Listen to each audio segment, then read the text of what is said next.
Greetings, Lord, the Most High, Jah Rastafari. This is the girl Ginger, Sister Johnny, Auntie Jenny. And if you want to get formulas, mission for Patrick, another edition, we talk, we think people today is Friday, because in that first week, full week of January 2026, time and tide waits on no one. But you know, I just wait on my feet. So while I'm waiting, let me start this thing right one time.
And we must do the pledge.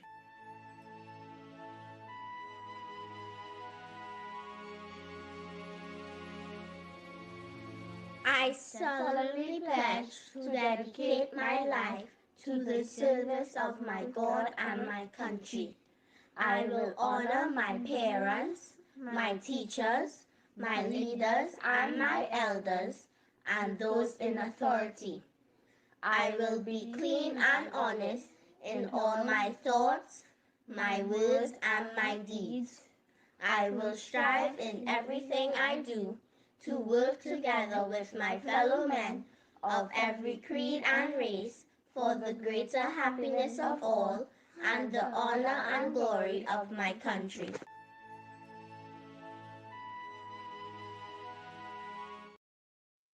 Yes, people, as I said, today is Friday, the end of the week, first week in January, the year 2026. Lots of things have been happening.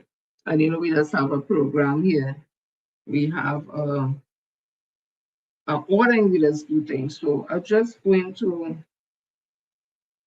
talk a little about some Afro-Caribbean persons. And usually when we see the do Black history, it's always a Eurocentric kind of thing, and they're more named persons from, you know, America and those areas. And sometimes they kind of, when mentioning those from the Caribbean, it is not so, in my opinion, it is not so well spoken of. So I just look at some names, notable persons in our history in the Caribbean who would have done great things and would have excelled within politics, whether in sports, whether in academia, or any other thing, especially coming out of enslavement. So I wouldn't be able to name all, so I'm just calling a few. Hear me through now, a few. So we have Sir Grantley Adams, Barbados politician and lawyer, the first and only Prime Minister of the West Indies Federation, 1958 to 1962. We have Marcos Evangelista Adon from Dominica Republic, politician and freedom fighter. We have Jean Bernard Aristide, politician, priest, and head of state Haiti. Dean Barrow, head of government Belize. We have Maurice Bishop, Grenada revolutionary leader. Paul Bogle, Jamaica's political activist. We have Urta Pascal Troelot, Haiti first Black female president in the world and lawyer. Juan Ameldia Bosque, I hope that's the proper pronunciation, a Cuban revolutionary and politician. We have Dottie Bookman, Haitian freedom fighter. Forbes Burnham, Guyana's head of government. Bossa, Barbados freedom fighter. Stokely Carmichael, known as Kwame Ture. When he changed his name, his wife was Miriam Makeba. Trinidadian-born civil rights activist and leader in the U.S., also very influential in Pan-Africanism. We have Mary Eugenia Charles, Dominica head of government, Perry Christie, Bahamian politician and lawyer Henry Christophe, Haiti's Revolutionary General and head of state David Clark, Barbudan former sheriff of Milwaukee, John Compton, St. Lucia politician and lawyer. I'm sure these are names that we haven't heard in a long time. Paris Bernard, Grenada's former CNN political commentator, Jean-Jacques Dessalines, Haiti, 1804 revolutionary, general and first head of independence state Haiti, Papa Doc Duvalier, dictator of Haiti, 20th century, Marcus Garvey, Jamaican politician and writer, founder of UNIA, and active in US politics from 1916 to 1927. Philip Goldson, Belize politician, Kamala Davy Harris, Jamaican descent, first African American, first Asian American, and first female vice president of the United States. Louis Farrakhan, Jamaican and St. Kitts ancestry religious leader, head of the Nation of Islam. Ulysses Beirut, I think that is what it is. I may be mistaken, so Dominican Republic president and military leader. Sam Hines, Guyana head of government. Herbert Ingraham, Bahamian politician and lawyer. Toussaint Louverture, Haitian revolutionary general and governor. And we know what Toussaint Louverture and Christophe would have done. The first Caribbean country, nation, with enslaved Africans who would have fought for freedom against slave trade and got the independence from France. And coming out of that, people would say, and a lot of academics would say, Haiti is in that state of poverty due to the fact that they had to be paying back France for the loss of monies from enslavement. So that is something we can look into. We have Joseph Robert Love, Bahamian-born medical doctor, Jamaican politician and political activist who influenced Marcus Garvey. Michael Manley, Jamaican politician. Nani of the Maroons, Jamaica freedom fighter. Jean Odo, Haitian abolitionist. Who we have here, I'm looking for people from, that's not, Eric Eustace Williams, doctor, that is, Trinidad and Tobago politician, writer, and head of government. Shirley Chisholm, Guyanese and Bajan descent, first Black woman elected to the US Congress, first Black major party US presidential candidate. And if you all get a chance, please look at the movie, Shirley Chisholm, very inspirational. Then we have in science and philosophy, Alfredo Bowman, international herbalist healer from Honduras. Herbert Harrison from St. Croix, writer, orator, educator. We have Stuart Hall, Jamaican philosopher. C.L.R. James, Trinidad and Tobago activist and writer. W. Arthur Lewis, St. Lucia economist and Nobel Prize recipient. Walter Rodney, Guyanese activist and writer in arts and culture. And those are just some names that, you know, I'm going to be very biased here. I'm looking for Trinidadians in this one here now. So we have Carlos Acosta, Cuban ballet dancer.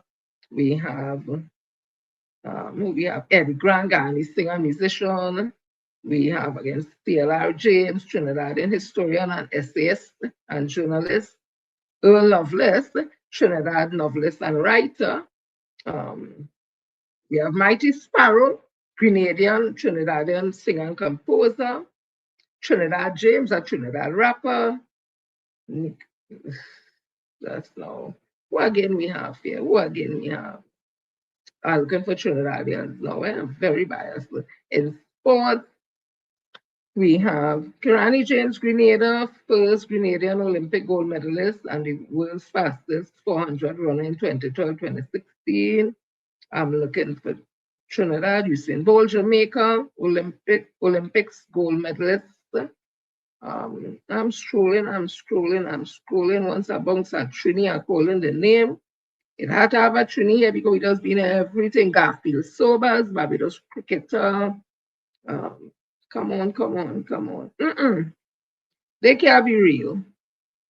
They leave out our own javelin champion who won his first gold medal in the javelin at the Olympics. And they put Kieran James and they put the own boy here. Nah. Well, let's tell me who the boy name is now. Nah. I must say ST right.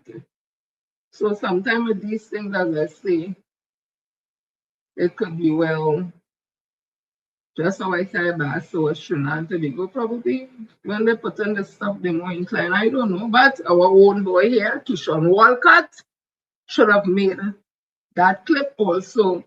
Shareem, the Dream Richards, also our swimmers. The Livota said that they had to complain about these people and this thing. But as I said, that was some of our Black noted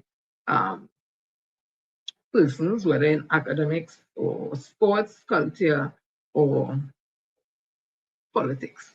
I will get some more, don't worry yourself. So let me continue, it continues. So I want you all to take a listen to this because these are things that we ought to know about. It's things that is happening worldwide and we should be well aware of what's happening. It's important you all listen to the whole thing. Let me just move this out of the way. Come on, man. Okay, great. I now give the floor to Mr. Jeffrey Sachs. Mr. President, distinguished members of the Security Council, the issue before the Council today is not the character of the government of Venezuela. The issue is whether any member state, by force, coercion, or economic strangulation, has the right to determine Venezuela's political future or to exercise control over its affairs. This question goes directly to Article 2, Section 4 of the United Nations Charter, which prohibits the threat or use of force against the territorial integrity or political independence of any state. The Council must decide whether that prohibition is to be upheld or abandoned. Abandoning it would carry consequences of the gravest kind. Let me offer some background. Since 1947, the United States foreign policy has repeatedly employed force, covert action, and political manipulation to bring about regime change in other countries. This is a matter of carefully documented historical record.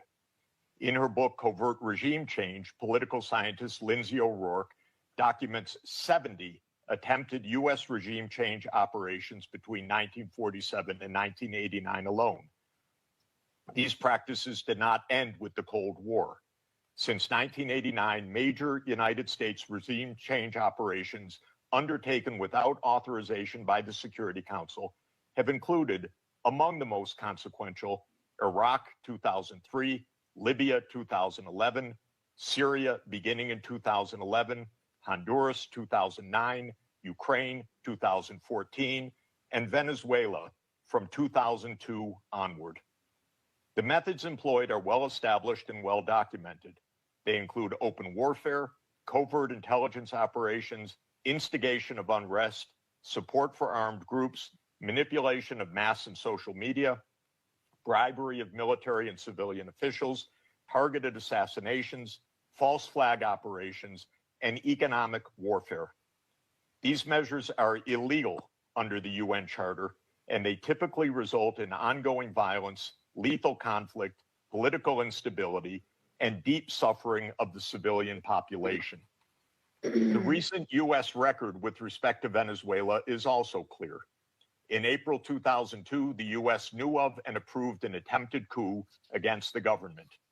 In the 2010s, the United States funded civil society groups actively engaged in anti-government protests. When the government cracked down on the protests, the U.S. followed with a series of sanctions. In 2015, President Barack Obama declared Venezuela to be, and I quote, an unusual and extraordinary threat to the national security and foreign policy of the United States. In 2017, at a dinner with Latin American leaders on the margin of the UN General Assembly, President Trump openly discussed the option of the U.S. invading Venezuela to overthrow the government. During 2017 to 2020, the United States imposed sweeping sanctions on the state oil company PDVSA. Oil production fell by 75% from 2016 to 2020, and the real GDP per capita declined by 62%. The UN General Assembly has repeatedly voted overwhelmingly against such unilateral coercive measures. Under international law, only the Security Council has the authority to impose such measures. On the 23rd of January 2019, the United States unilaterally recognized Mr. Juan Guaido as interim president, and a few days later froze approximately $7 billion of Venezuelan sovereign assets held abroad and gave the designated authority over certain of these assets. These actions form part of a continuous U.S. regime change effort spanning more than 2 decades.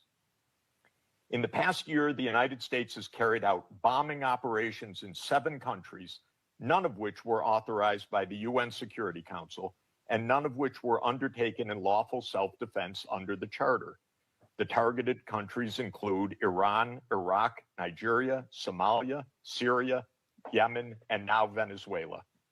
In the past month, President Trump has issued direct threats against 6 UN member states, including Colombia, Denmark, Iran, Mexico, Nigeria, and of course, Venezuela. Members of the Council are not called upon to judge Nicolas Maduro. They are not called upon to assess whether the recent U.S. attack and ongoing naval quarantine results in freedom or in subjugation. Members of the Council are called upon to defend international law, and specifically the UN Charter. The realist school of international relations, articulated most brilliantly by John Mearsheimer, accurately describes the condition of international anarchy as the tragedy of great power politics. Realism is therefore a description, not a solution for peace. Its own conclusion is that anarchy leads to tragedy. In the aftermath of World War I, the League of Nations was created to end the tragedy through the application of international law. Yet the world's leading nations failed to defend international law in the 1930s, leading to renewed global war. The United Nations emerged from that catastrophe as humanity's second great effort to place international law above international anarchy. In the words of the Charter, the UN was created, quote, to save succeeding generations from the scourge of war, which twice in our lifetime has brought untold sorrow to mankind. Given that we are in the nuclear age, failure cannot be repeated. Humanity would perish. There would be no third chance. To fulfill its responsibilities under the Charter, the Security Council should immediately affirm the following actions. The United States shall immediately cease and desist from all explicit and implicit threats or use of force against Venezuela. The United States shall terminate its naval quarantine and all related coercive military measures undertaken in the absence of authorization by the UN Security Council. The United States shall immediately withdraw its military forces from within and along the perimeter of Venezuela, including intelligence, naval, air, and other forward deployed assets positioned for coercive purposes. Venezuela shall adhere to the UN Charter and to the human rights protected in the Universal Declaration of Human Rights. The Secretary General, I recommend, should immediately appoint a special envoy mandated to engage relevant Venezuelan and international stakeholders and to report back to the Security Council within 14 days with recommendations consistent with the Charter, and the Security Council should remain urgently seized of this matter. All member states should refrain from unilateral threats, coercive measures, or armed actions undertaken outside the authority of the UN Security Council. In closing, Mr. President and distinguished members of the Council, peace and the survival of humanity depend on whether the United Nations Charter remains a living instrument of international law or is allowed to wither into irrelevance. That is the choice before this Council today. Thank you very much. I thank. So that there was Jeffrey Sachs, he was speaking before the UN Security Council, and who is Jeffrey Sachs. He's a world-renowned American economist and a professor at Columbia University and global leader in sustainable development. I think this it was a historic presentation done by Mr. Sachs, and you hear the seriousness of the situation with regards to America and Venezuela and what would have happened a couple of months ago with all the ships coming down here, and they say it's for security reasons to treat with human trafficking, narco trafficking, and to help out the Caribbean to treat with those issues because those things will finally reach up to America. I don't think people had any problem with that to get any help to treat with those kind of crimes. But then soon after, it became something else. It morphed into something else. Based on what the president himself would have said, we didn't speculate on it. The president of America would have stated clearly the oil in Venezuela and Iran. And then last Saturday, I think it was, we heard what would have happened with what people are calling the kidnapping of President Maduro and his wife, and I think as his son, to go to face charges in the United States of America. And I think you would have heard also that one of the charges they laid against the president of Venezuela, Nicolas Maduro, it was dropped or something to that effect. So these are very serious times. So when Mr. Jeffrey Sachs spoke before the UN Security Council, is just reminding the UN, in my opinion, that you can't just be a talking head. You can't just be talking. There has to be action to treat with this because this could get out of hand. Some other country could do the same, and then what will you all say? That's my opinion on what I think this contribution was about in a nutshell, right? So I like to read this gentleman's I love to read his articles, Mr. Michael Vihani. This is an article of his. This is the image that he has a part of his article. So it says here, the Guardian photograph does a lot of work without raising its voice. And I guess that's the photograph he's speaking about. So it says here, Kamala Prasad Bissa's face blown up, flattened into poster form, bobbing above a crowd that didn't elect her, didn't invite her, and is furious anyway. The caption underneath isn't subtle. It doesn't need to be. When people start printing your face as shorthand for that, war, betrayal, you have crossed out of ordinary politics, disagreement, and into something colder, symbolic ownership. You become the proxy. That's where she looks to be now. No longer a prime minister arguing a case, but an object circulating on others people's anger. What makes this so corrosive is not just the US alignment. Small states make hard compromises at all times. What breaks trust is the way it was done, the drip fed of truth, the half sentences, the social media governance. First nothing, then roadworks. Then a raider worth more than just most ministries, sitting quietly on Tobago soil like a loaded no, nobody was supposed to notice. People can live with unpopular decisions. They don't live well with being managed like children. Her Venezuela statement reads now like a paper trail of evasion, not involved, then spiritually supportive, then irritated that anyone even asked. The last tone is the killer. You can hear it in the face, phrasing, the impatience, the scolding, as if the country itself was being unreasonable for noticing geography, timing, marines, hardware, aircraft. This is where the trust really snaps. Once citizens start fact checking their own prime minister line by line, not out of hobby but out of necessity, the relationship is already damaged. The cost to the country isn't abstract, it's felt in the gut. Regionally, Trinidad has slipped from anchor to outliner. CARICOM doesn't fracture loudly, it cools. Doors don't slam. They just stop opening as wide. The phone still rings, but later. solidarity becomes conditional. That's expensive for a small state, even one with gas. Economically, the gamble is brutal.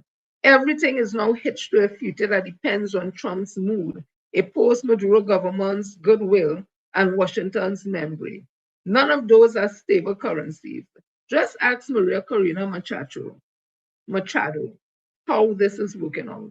Meanwhile, Tobago tourism takes the nervous hit first because tourists read headliners faster than policy papers. Capital does the same. Domestically, the damage is quieter and worse. People voted yellow not because they wanted spectacle, but because they wanted relief from crime, from economic pressure, from the sense that nothing quite added up anymore. What they are getting instead is a government that speaks like it always, slightly annoyed to be questioned and increasingly allergic to scrutiny. That breeds a special kind of despair, not rage, fatigue. The kind where people stop arguing because arguing assumes someone is listening. And then there's the security cost. The one politician never liked to say out loud. You don't install foreign military infrastructure in a tense neighborhood and remain abstract. You become legible. You appear on other people's map. You inherit risk you didn't debate publicly and didn't consent to collectively. You sure don't get to say Trinidad and Tobago is not a participant in any of these ongoing military operations. All of this sits uneasily against the campaign buster, all the crowing, the certainty that the PNM had crashed the house and the UNC would set it right, would fix it. Instead, many people are watching their grocery bills climb, their neighborhoods feel less safe, their institution speaks less plainly, and their prime minister communicates more like a distant influencer than a steward. Yellow as the code sounded like monumentum, no, like momentum. Now it reads like Brandon without ballast. And the tragedy of this, even if some of Kamala's strategic instincts were sound, the way she carried them out has already burned the ground citizens would need to walk with her anywhere. Michael Edmund Dihani. I hope you all appreciated his piece. It's very instructive. So let me continue. So listen to this lady speak here. Sometimes you have to listen to others speak, you know. Whilst you as a prime minister, together with Alexander, all you want to be talking about lawlessness and all sorts, right? But what kind of manner of lawlessness Donald Trump getting on with and Trinidad and Tobago back in here? The whole world could see the lawlessness. But Kamala Prasad says, I can't see the lawlessness in Trump. But you want to see the lawlessness in the people in Trinidad and Tobago. Eh? What a shame. I'm telling you, embarrassment killing me. Every time I swipe on my phone, embarrassment killing me. Imagine we killing youths in this country and locking up people in this country for stealing people's stuff, whilst our prime minister is backing one of the biggest thieves in the world. The man going and thieving oil off the sea, plus the man going in people's place trying to thief the assets, and our prime minister backing it. Tell me what lawlessness. Yeah, so let the people speak. She may have been one who was saying yellow is the code, who knows? But as Mr. Edmund Lehani said, I'm sure they didn't vote for this. So let me move on. Dr. Rudan Munilan, who I've always said is highly inadequate, incompetent, and does not have the experience to be the Minister of Energy. I'm speaking about the Ministry of Energy and not in other spheres in life. Speaking about him being not having the experience, not having the competence, the ability to be a good Minister of Energy, to drive the energy sector, to help make policies and to meet and treat with oil companies, oil giants, and to negotiate on our behalf. I do not think he has that. So this would have been in the Daily Express today, and it says the Dragon gas remains inactive. The Dragon gas project and other cross-border energy arrangements with Venezuela remains intact. Despite recent geopolitical tension, Energy Minister Dr. Rula Munilal has said. That alone tells me that Dr. Munilal don't understand geopolitics or what is happening right now in the Caribbean. That is my opinion. Speaking at yesterday's post-cabinet news conference at the Diplomatic Center, St. Anne's, Munilal said reports that the post-Venezuelan president, Nicolas Maduro, had suspended all gas agreements with TNT were never officially communicated to the government. Okay. So if somebody gives you a license to come in my house to do something, to take out my fridge, my stove, my this, my that, and I say, I didn't give you that license, me and get that authority, you can't come in my house. I needed to call you to tell you that. I seen it out there, you will get the message. You don't have to come so where they wanted the Venezuela government to write to them to tell them that is not the Venezuela government, give them no license. So the Venezuela government, in my opinion, not obligated to tell Trinidad anything formally because they didn't give all no license. But again, that's just my opinion. So let me continue. I mean, I've used the wrong analogy when I spoke about somebody coming in your house. I think that's the wrong analogy. But I know they get my point that I was making. If I don't make no deal with you, somebody else make a deal with you to come in my house. I don't have to write to you formally and tell you that you can't come in my house. I didn't give no permission to come. It's the person who gave you that permission, them supposed to tell you you can't come in the person's house. But if you want to come, I could refuse to me, I have to tell you nothing. But just may come in my house unannounced and uninvited. As old people that say, go take where you get. That's just how it is. So let me continue. So, he said government relies only on formal communication and existing agreements. But sir, again, your agreement with this or this OFAC license came from America. It didn't come from Venezuela. So what Venezuela needs to tell you? Venezuela was in an agreement with the former minister energy at Trinidad and Tobago. When the PNM was there, the agreements were made country Venezuela to Trinidad in a formal way because there was a formal agreement with regards to Dragon, and it's the first time that in that agreement that Venezuela was actually going to get money for the oil coming, the gas coming from Dragon. So that is a total different thing. There was conversation between the former government and the Minister of Energy and a whole team of technocrats with Venezuela in Caracas concerning Dragon. That is a difference. But they had no formal meeting with the Venezuelan government or nothing, or they just get something from America telling all you that all they could get something which don't belong to all you in somebody else's country. We do not operate on what we hear, read, or what social media is saying. Agreements have been placed in this country with Venezuela for some years now, and to our knowledge, we have not received anything that suggests that any arrangement has been changed officially. We have never received any cancellation, any official communication vis-a-vis those matters that suggest a change in anything. So I would like to tell based on what the Minister of Energy is saying here now, I would like him to get on a plane and go to Caracas and have those conversations with the acting president, Ms. Delcy Rodriguez. If you feel that the deal is still on, everything is still on because they had that agreement or arrangement with the past government of Trinidad and Tobago, the PNM government, with Minister Stuart Young as lead negotiator and Minister of Energy, and you feel that that still is in play, then sir, you and the technocrats from Ministry of Energy get on a plane and go to Caracas and begin the talks again for Dragon.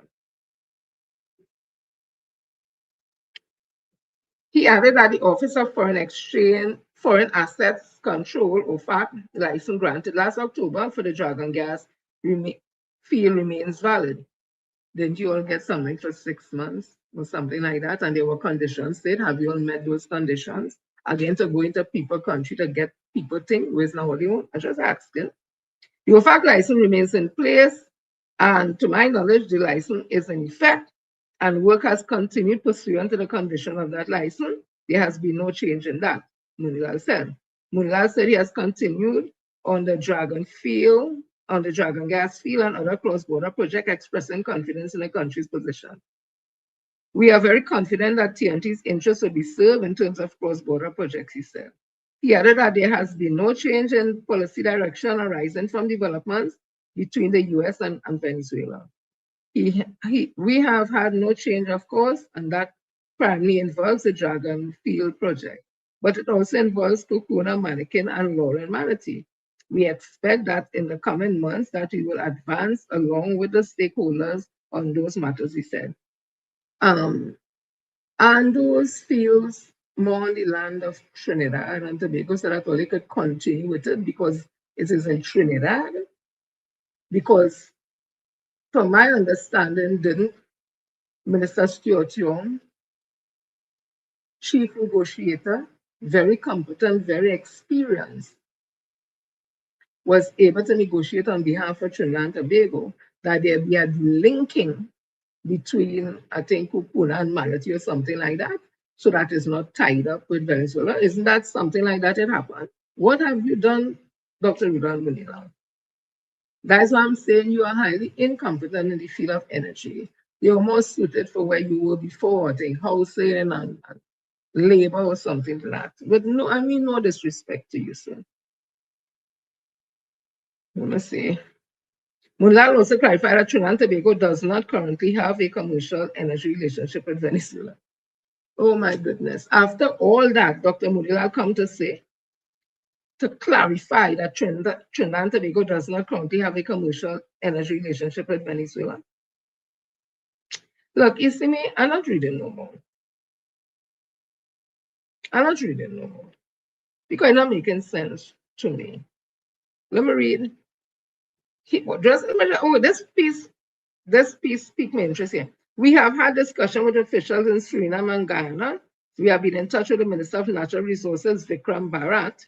We have had good engagement with the government of Grenada, and we are advancing in collaboration in the energy sector as part of our vision of becoming the energy hub of the Caribbean. I rest my case with Dr. Munila. Then Grenada said they may have no gas. Some Russian company was doing something and they find nothing right out and gone. Then Guyana said they may have no thing for nobody else. Them thing is for themselves. What exactly is Dr. Munila speaking about? So that's why I say, you see me, I ain't reading no more of this. Let me read something with somebody who have a little more experience in that field. Let me read something here. Let me read something here. So this is from Member Parliament for Port North St. Anne's West, former Minister of Energy and former Prime Minister Trinidad and Tobago. This is what he would have said. It is a serious matter of national concern how completely out of his depth Minister Munilal is in the role of Minister of Energy and Energy Industries. His utterances at a press conference on Thursday, the 8th of January 2026, have once again exposed him. The first point to be made is that there's not a single new gas project that had been negotiated by the UNC government since May 2025. Every single initiative is a result of the work that was done by the PNM administration. And I want to tell you all truthfully, I did not read this. I am now reading this. Secondly, the claim by Munila that the NGC nutrient breakdown in relationship, which has led to an unprecedented shutdown of state-of-the-art plants, not all outdated and inefficient plants, as a result of the previous PNM administration failing to negotiate gas sales contract is completely untrue. So let me read that again. Secondly, the claim by Munilal that the NGC nutrient breakdown in relationship, which has led to an unprecedented shutdown of state-of-the-art plants, is a result of the previous PNM administration failing to negotiate gas sales contract is completely untrue. As at April 28, 2025, there was no expired NGC gas sale contract. All of NGC gas sales contract to downstream petrochemical companies expire as at December 31st, 2025, save for two. One which expires in 2026 and another that expires in 2027. So what Munilal has confirmed is that he and the UNC government did nothing for 8 months in 2025 to negotiate new gas sale contracts before they expire December the 31st, 2025. I asked questions several times, including of the Prime Minister in Parliament, as to how many new contracts were negotiated and never received a response. We now know why. It is clear to the population that, unfortunately, to all energy stakeholders, that the UNC is incompetent and incapable of managing our delicate energy sector.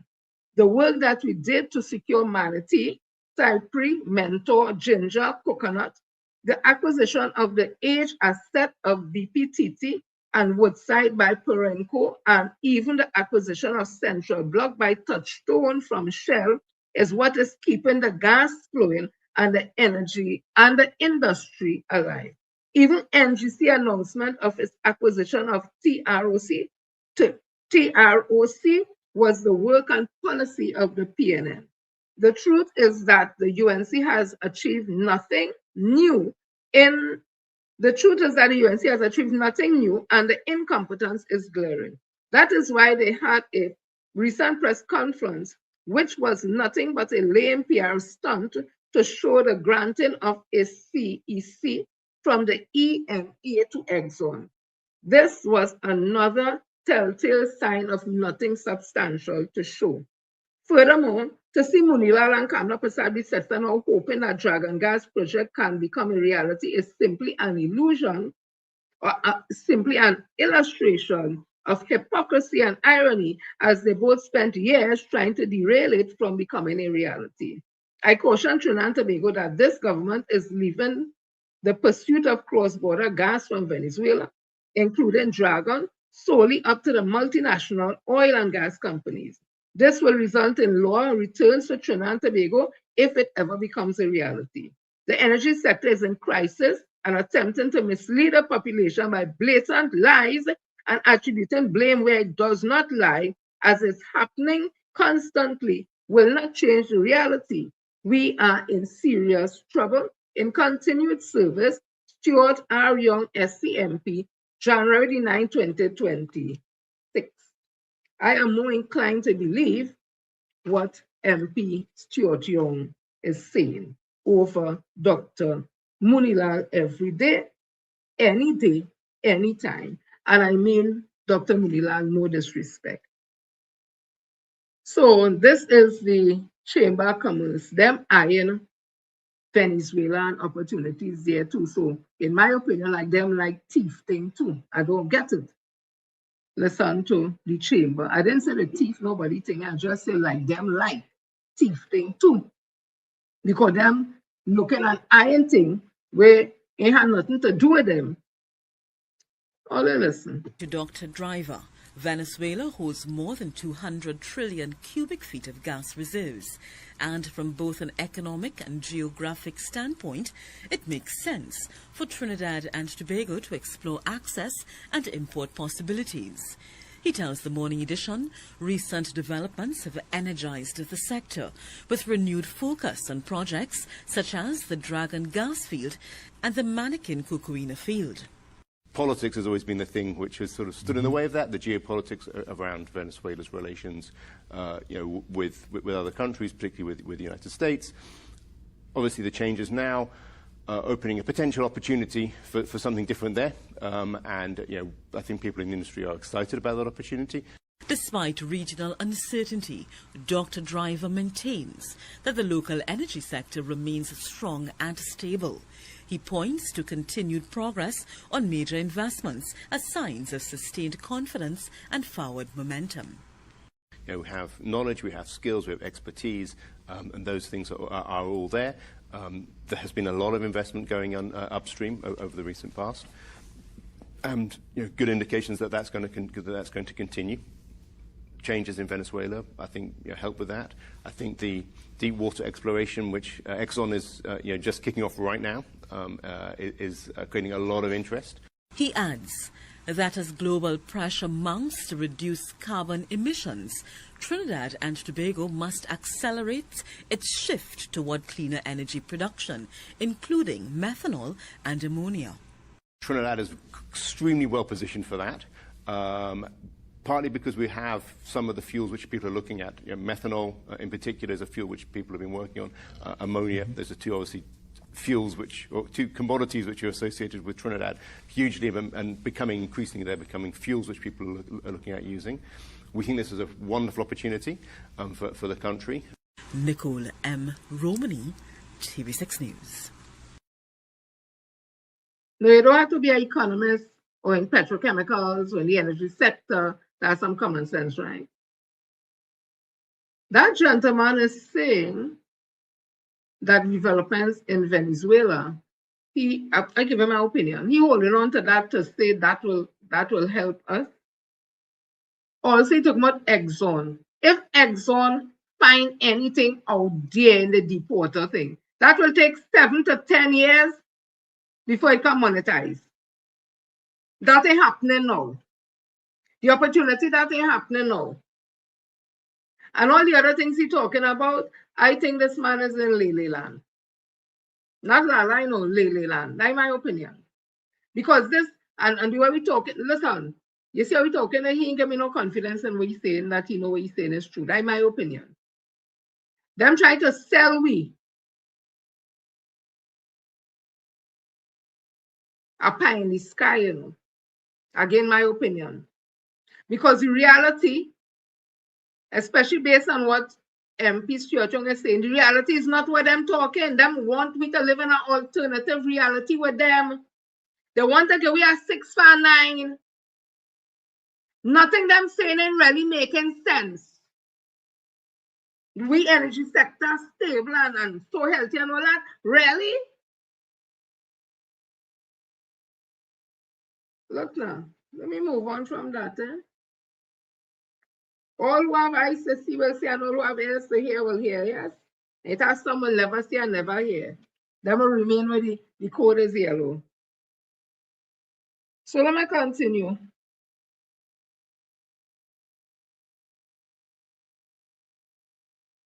This is, somebody wrote this concerning the ticket fine, because you know that's the next hot thing on the agenda. So this person wrote, her name is Pravitra Ramharak. Very pretty lady. This was in the Guardian, it says. The New Year's is here, and with it came increased traffic ticket fines. The country has been caught up in heated debate, with a section justifying the need for increased fines as a deterrent for various traffic violations. The whole thing just jumped. And the opposing section arguing about the unreasonable increase and the belief that this would not decrease traffic incidents. The demerit point system and introduction of the breathalyzer taught us in some small measure that very little deters Trinidadians from breaking the law on the nation roadways. Ma'am, that is not only Trinidad, you know, all over the world. It has a traffic accident, people driving drunk and all that. So it's not something unique to Trinidad. Oh, let's make these things crime and these things and law breaking as if it's unique to Trinidad and Tobago. It is not, you know, because human beings who are involved, and all over the world have human beings. And it has some who are lawful, not only in Trinidad and Tobago. Why all like to make it seem as only Trinidad and Tobago have people who just break the law? Really? It had crime that's happened in America. It had crime that's happened in England. It had crime that's happened in Jamaica, in Barbados, in St. Lucia, St. Vincent, in Europe, Italy. I don't know them countries crime-free. Anyhow, she continues. I refuse to get caught up in the argument about whether the increased fines are reasonable or unreasonable. I can attempt to argue that first, for those of us who are law-abiding citizens, we have nothing to fear. Fear should only be gripping the hearts of those who know they violate the law when they're using the roadway. And that's another thing. It are people who law-abiding getting tickets, Miss Lady, Miss Poverty. They didn't willfully leave home and know their windscreen break and all that, or the line blow out, or they didn't have water in the windscreen wiper and all this kind of thing. Then set out to say, I'm going out just on whatever law abiding people getting tickets also, because infractions happen with cars. And if you have a car, especially a car that is a little older, that has something that to fix almost every day and all that kind of thing, and they drop all them fine and you just so. You have to use the vehicle to go to work and this and that and some little thing off while they're driving and all them things. It's not because the law is not law abiding. Why only keep saying if you're law abiding, then go happen to it? If I'm law abiding, people just get caught up in a real thing. Wrong place, wrong time, and all kind of thing. And they're law abiding. All I have is badge, but if you're law abiding, you have nothing to fear. Really, everybody have everything to fear, especially this wrong. We's law abiding people and the Prime Minister get we caught up in Bacchanal with America and Venezuela. We law abiding, how we get caught up in that? We asked for that. Let me continue. Sadly, I cannot say that we, the law-abiding citizens, are free from fear. My experience as a person who is constrained to drive on our nation's roadways every day tells me that those blue lights or police uniform are a sign of dread. Dread not because there is any violation, but because our police officers are many times mistaken in their assessment of a violation or in the changes being made. In this regard, I am being kind by saying mistaken, as there are harsher terms that may be more fitting. Several months ago, I wrote about my associate being ticketed for failing to wear a seatbelt, a ticket which was contested and he won. Earlier last year, while driving into Port of Spain, a ticket was issued for using a mobile device while driving. The ticketing officer crossed 3 lanes of traffic to pull our vehicle over to issue the ticket. Sadly, as a passenger in the vehicle, it was my phone in my hand, reading aloud the instruction being sent by a client for the meeting place. The driver had no device. The ticket was contested and the hearing date is set for late 2026. Again, a ticket that should not have been issued. In mid-November, a client was issued a ticket which was contested, while the first hearing date was set for December 1st, 2026. My concern with the increased fines is really twofold. The first is the inability of police officers to perform their duties. I say inability because many times with young officers, it appears to be a show of power rather than an officer performing their duties diligently. The said officers issuing tickets also fail to follow the necessary procedure of taking notes in their pockets and station diaries. And she go on and on. She's saying, I ended up here. I am uncertain whether the increased fines will have the effect of forcing good behavior. I am more concerned that the fines will overwhelm the already overwhelmed traffic court. I'm also concerned about the action of police officers who it appears have already begun issuing tickets in abundance without proper reasoning or justification. But time will tell how these fines work. The best advice at this stage is to simply obey the law. And if you are one of the unfortunate few to be incorrectly ticketed, the course is at your disposal. I just want to say something here. I believe in people being responsible on the roadways, and I believe that there are to be penalties put in place to treat with errant drivers and drunk drivers and persons who are not obeying the traffic laws. I don't have no problem with that. That is a given. With regards to the police giving ticket indiscriminately and all that, that is another conversation. But what I would say, wasn't last year they had a ceremony to give police who give out plenty ticket? So when you reward police officers for giving plenty ticket, you don't think others want to be rewarded too, and that could create a situation where everybody hyper and gain no ticket? What all you needed to reward the officers and them for bringing in plenty ticket? Is it the money? They're bringing in money? Because once you reward them, what you're doing, you're enabling the behavior. So they out there looking for because they want a reward too, and you can't vex with them. No, I'm not saying they're right. I'm not saying that it's always happening in all situations, but just to simply throw the police under the bus.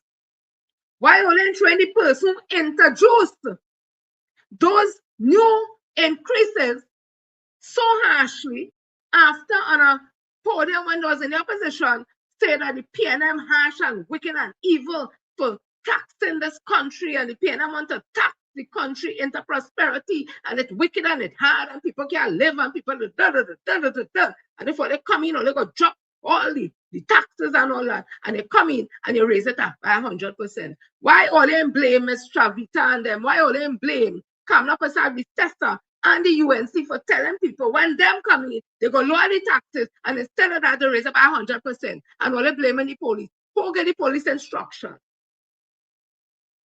You see, you must get to the source of the matter. The police alone is not the issue. The police following directive, and if last year they get award for bringing in plenty tickets, where think you they go do this year? And they're getting reward? All be real now. All be real now. And asking again, is it some of these people making these comments? Is it because Kamala Prasad Bissessa is of Indian descent and all is of Indian descent that all is just banding together? All they know to all self that thing's not right? All I want to know why people vex. People ain't really vex. But having to pay fines if they break the law, you know.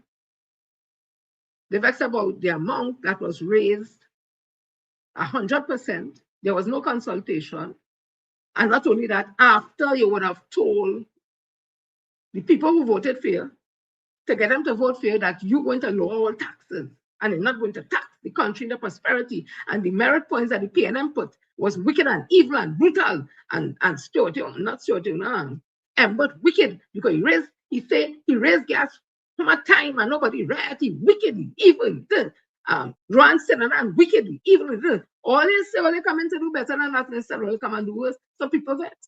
And then it happened just like that. There was no warning, nothing at all. And everything raised from 2,000 to 4,000 or 4,000 to 8,000. That's what people are really angry about. So stop blaming people as if it's people who don't obey the law, that's why they vex, because they're not law-abiding, and law-abiding people shouldn't worry because they don't break the law. It's only people who don't break the law should be worried. All are we supposed to be blasted and worried, especially with this government, ma'am? All are we supposed to be worried? Let me come to me. Oh, they're good, yes? This thing only keep throwing at people. Well, law-abiding citizens have nothing to worry about. All of we have something to worry about. Because we get dragged in the whole scenario with Venezuela and US and all kind of thing that have nothing to do with we.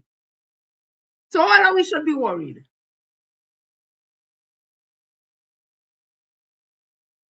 So I'm saying also, Ms. Michaela Pandey would have written something because everybody wants to get in the conversation. Eh? If it is too lengthy, I ain't reading the whole thing. No, it's 1 minute read so that. Pandey, this was in Daily Express.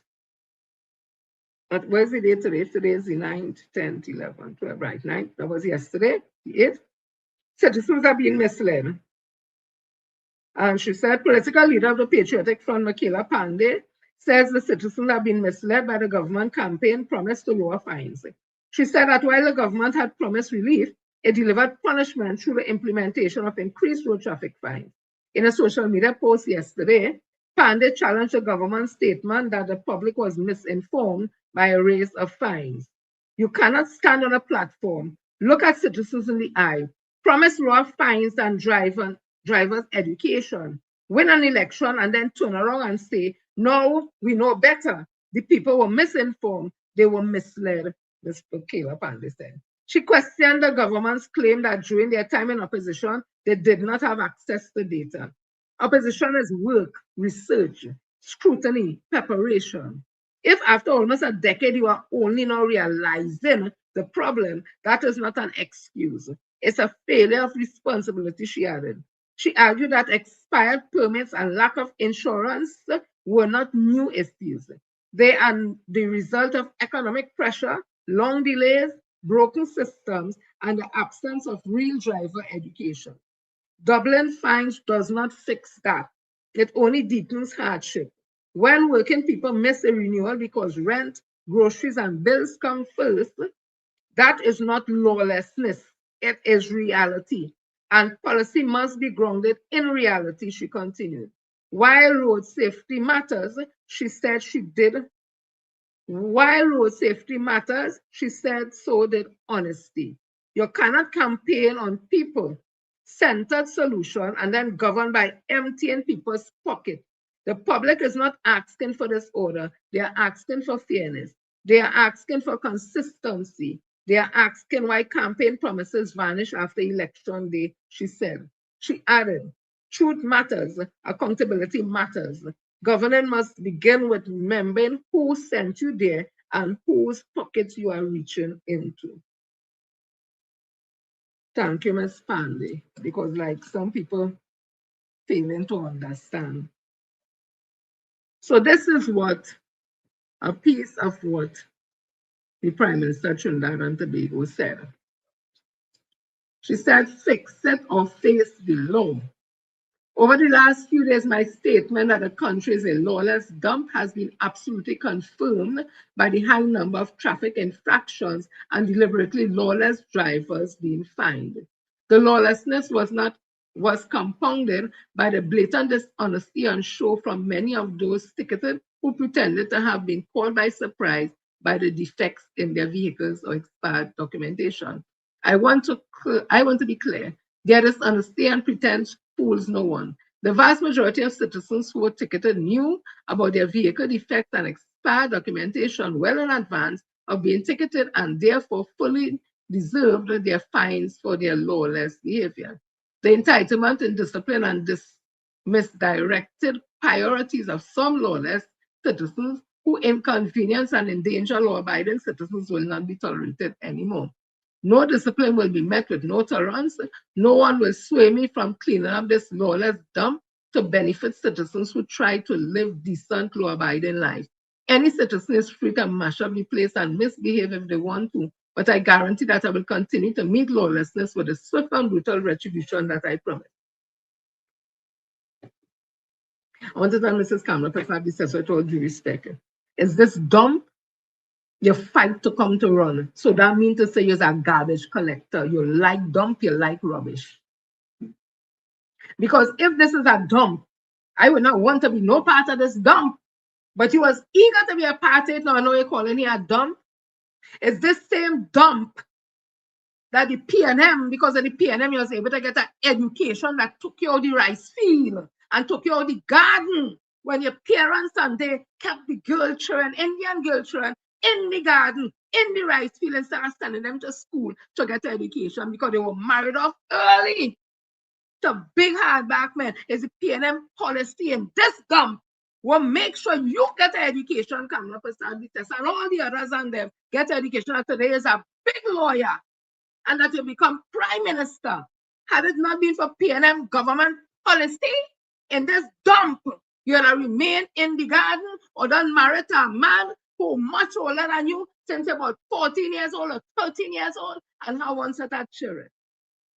This dump is this dump under the People's National Movement, where all programs and government policies people are benefiting from today, and national insurance, PNM policy, old age pension at 65, you ain't walk nowhere in this country at all, you ain't contribute to nothing in this country, you still get at 65, old age pension, PNM government policy, food feeding program, school feeding program, government policy, free education from nursery to tertiary, government policy, and everything else you can talk about infrastructure that we enjoying and feel it just come just so.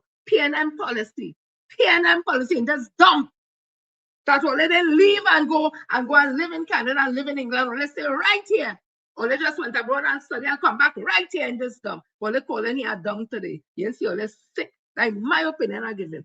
But I want to continue. So after all that and retribution and this and that, you talk all them things talk. You're going to Parliament now to give a little break period for people to get the thing fixed. They can't fix whatever, some 7 days and all that. If they don't have money to pay for ticket, they're going to have money to fix the kind 7 days or whatever the case may be. Why didn't think of that from in front and give a grace period? Because you say they didn't have the data. So now that you have the data, you should read the data and try to understand why people are doing the things they're doing. But they very well know now because, or they did always know and they're pretending they know. Okay, so you give them 7 days and 3 days and all that. What they could do in 7 days and 3 days, especially to have a little old car to fix anything. And the increases in the taxes still there, the same amount. It's still there. What's the purpose? But I commented something just now. Let me just play this. And again, I say these things with enough respect. So, listen to this.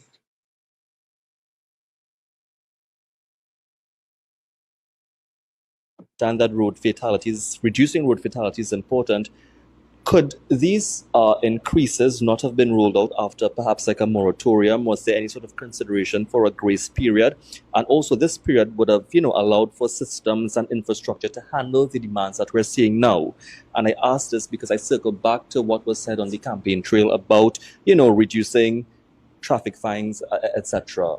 What's your thoughts on that in terms of how it was ruled on any time frame, which is now, putting some pressure on citizens as we're seeing? I'd like to touch on what you mentioned first. On the campaign trail, we did not have access to the operational data, the statistical data. But since assuming office, we have access to all data. And the lawlessness is worse than what we thought. And there's why I have to agree with Ms. Makila Pandey. All the 10 years in opposition. All they're supposed to be researching, getting everything in order, things. So all the time, you all never know nothing about that. That's not a bullshit, that's my opinion. The Minister of Transport, they just talk some bullshit. And I local plans talk, no disrespect. All they have no data, nothing, 10 years, not 4 years and 3 years, no 10 years, all in opposition. All they have no data, nothing. Really? But all they used to go Parliament every time and block everything that the PNM bring to try to make this country safe, all he was blocking it. Listen Standard road fatalities, reducing road. Listen to this. You recall that in the budget speech, they talked about raising certain fines related to driving on the road, careless driving. What is careless driving? As a lawyer, there's no definition of careless driving. There can be reckless driving. But these are some of the things that they outline in the budget. Fines and seizures in 2025 was $2 million. In 2026, this government is intending to raise $202 million. So an additional $200 million on fining the citizens of Trinidad and Tobago.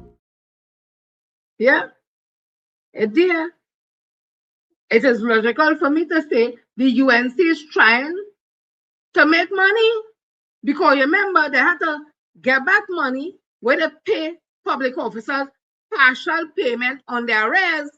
It still have more arrears to pay, and it have other unions who the members ain't get their money yet neither, so they had to get money, and they had to get money for recurring expenditure for all these increases in salary plus back pay. And to run the country, recurring expenditure, so they had to get money. So it's, in my opinion, based on what Member of Parliament Stuart Young said, because that was in their budget presentation, these taxes is to get fine money from these taxes to go towards the budget, to make up the budget and money to spend. This is about taxing the country into prosperity. So who it is, Minister Zakura and them trying to fool? Yeah? Listen to this. You see this? You're not getting no props from me for this. Gone from me, and here is why. If you remember, I've been fighting against the ticketing system for years on social media. Years. Since the lineup looked like this, I was fighting against this nonsense. And then coming down to the end, I don't know what happened, but they lowered some of the fines. And I was like, boy, a win is a win. Because at that point in time, I was the loudest voice on social media with this issue. The loudest, all them stink on social media content creators who coming out now. They had nothing to say publicly before because nobody was paying them. So they were silent. Bam! All you come, change government, run up in the dance, claiming to know how to fix things, made it worse. And then when they realize that their own votes are being stood against them and the backlash rising too much, they're running up now to come and talk about, well, don't worry yourself, a warning system coming. It ain't coming today though, it coming like, we gotta go to Parliament and thing. Meanwhile, they raise the fines on them Christmas morning with a stroke of a pen, just like fines going up. But to come and give some relief, well, we have to go to Parliament, and you know, all this thing that's going on, let's go. Come on, give me some time now. We not reach on it, but let's strip it bad, and everybody who's supporting us, strip it just like all you. And this goes for all them content creators too. Let me start that online battle. Let me stop tiptoeing around the issue of who in who pocket. Let me stop tiptoeing around that issue. Let me go down that road. I hear the Prime Minister talking a certain talk. Oh, they have been taking note of complaints that there are certain police officers and licensing officials abusing citizens. But you know this? You knew this?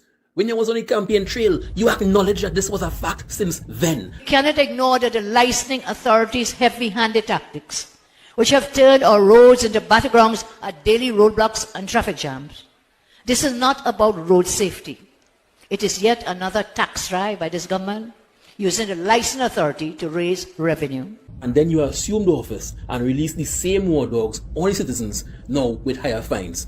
And then pretending to now be aware that there are officers out there who abuse their power, and stupid, gullible people believe in it. Like, you see, she cares, you're dotish. That is what you are. Whoever you are I'm talking to, you're dotish and you're stupid. But let's go back to this next fool over here. You all came.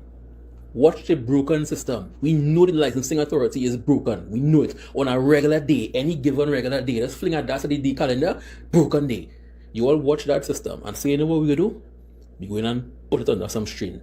Now, you have a case where every licensing building across Trinidad and Tobago have long lines in front of it. People wasting days just standing up in front of a blue and white building. Days you're talking about. You go Monday, you ain't get through. Come back Tuesday. You go on Tuesday, you can't get through. Come back Wednesday. Days just standing up in front of this blasted building. Look at in front of licensing on Ryson Road. Traffic starts from here because cars line up all the way up to the fire station. Imagine, I have persons who came here from since 3 and 4 that morning. 3 and 4 a.m. You have to leave your house at 2 or 1 or wherever you live in to get here. They hope to get in the front of a line. And when you get here, you meet a long line because other people have the same idea. Because you put an already broken system under more strain just to generate revenue. But this is not even the worst, you know. Look at this from a group. Somebody is by Carney. This is today that I'm making this video. At 9:49 p.m. today. To get a line for tomorrow. Having grown people wasting this much blasted time and these hard times could never be right. I don't care how much social media people are paying to spin this around, it could never be right. I mean, have some foolish people talking about why everybody waits so late, so last minute to go. You do know, when this fool came and implemented this bullshit system, you know that there are persons who genuinely would have been there regardless, and now they are meeting other people who are now there because of this whole system. You all do know this, right? They don't have a day for, well, roll on, roll off cars. Monday is yours. People who transfer in used vehicles, Tuesday is yours. It's not like it's just everybody just come. It hang, it blasted swing. You come, we waste 7 hours on Monday. We find we take too much people, come back Tuesday. If you don't come early enough on Tuesday, you can waste Tuesday as well. If you don't like how you're looking, you can waste Wednesday same way. If you don't like it, lie down by it. That's the system we live in. I know they're so thirsty for money to get this stinking PSA their back pay that you know have to be punished even more. You go and you take a trip, you wasn't in the country, you swing back on the scene. Your license expired last week, you come back, you want to renew it, you're going to pay $1,000 or something, so to renew your life. You are being punished to renew something that is not a right, it's a privilege that you had to go for. When you turn 16, 17, 18, nobody from the government called you and said, hey, come for your license now, but you're sticking. No, you had to go there and fight it in a long line. I know they're trying to punish you for not renewing it when they were to renew it. But they're coming to you with a busted taillight and a cracked windshield to come and tell you that you are breaking the law. I'm going to tell you something. The laws of physics don't care if your vehicle have a blue and white stripe on it. If my vehicle is unsafe for having a 6-inch crack on it, then this vehicle is also unsafe for having a 6-inch crack on it. And that is not my opinion, that is a fact of life. It's just money on your own. Just money. You all came into office and every single thing that the public could spend our money on, or there is it. Every single thing, but to help out the population. Imagine, you bought a vehicle from somebody, you calling them, they're answering their phone, they're out of the country, they're on vacation, they're scuba diving, you can't get onto them. But are they coming now, rather than saying, let's put things in place where we can help people who facing those challenges? Nah, forget that. Transfer your vehicle in 14 days or else. Tax. Right? Even Rhoda and all make a little community. We have people like this there. We just laugh at Ting, you know. But that laughing don't be no real laughing. Or it's just like when I say skinty to no grain, so we laughing. And shaking we head and thing and don't feel like comedy laughing. You know. But it does ease that tension. So we just say, before I get myself in trouble, All right, so let's listen to this now, and then I'll come to something after. Just to make we ease up a little. Baby. Yes, babe. No, don't get vexed with me, but I need a favor. Baby, you could tell me anything. We are a couple. You sure? Yes, babe. I could borrow 19,000 from you. What? 19,000? You smoking dirt or what you want for? I get a ticket on the road today. For what? Why the officer telling me something about my paint flaking on my bumper and my hot caps ain't matching, and is about uniformity on the road. What uniformity? Oh my gosh. Well, I can't help you, you know. Why, girl? Because I have to use that money. Babe, what you have to use it for? I need my card. It's real important. I get a ticket too, alright? Nah. For what? For singing too loud in traffic this morning. Oh, I created noise pollution. 5,000 for decibel levels, 4,000 for singing soca, and 6,000 because I can't sing. Yeah, what you were singing? I was singing Michael Teja and Patrice Roberts down in the capital now.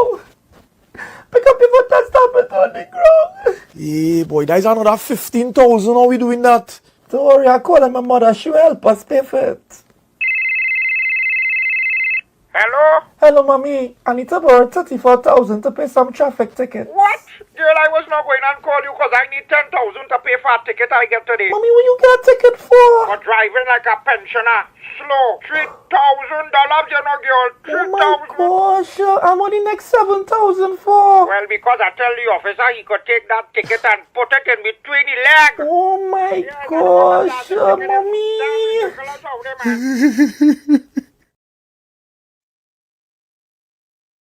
Oh, hey, Ole, I don't want to laugh, huh? I don't want to laugh. You know what this UNC government remind me of?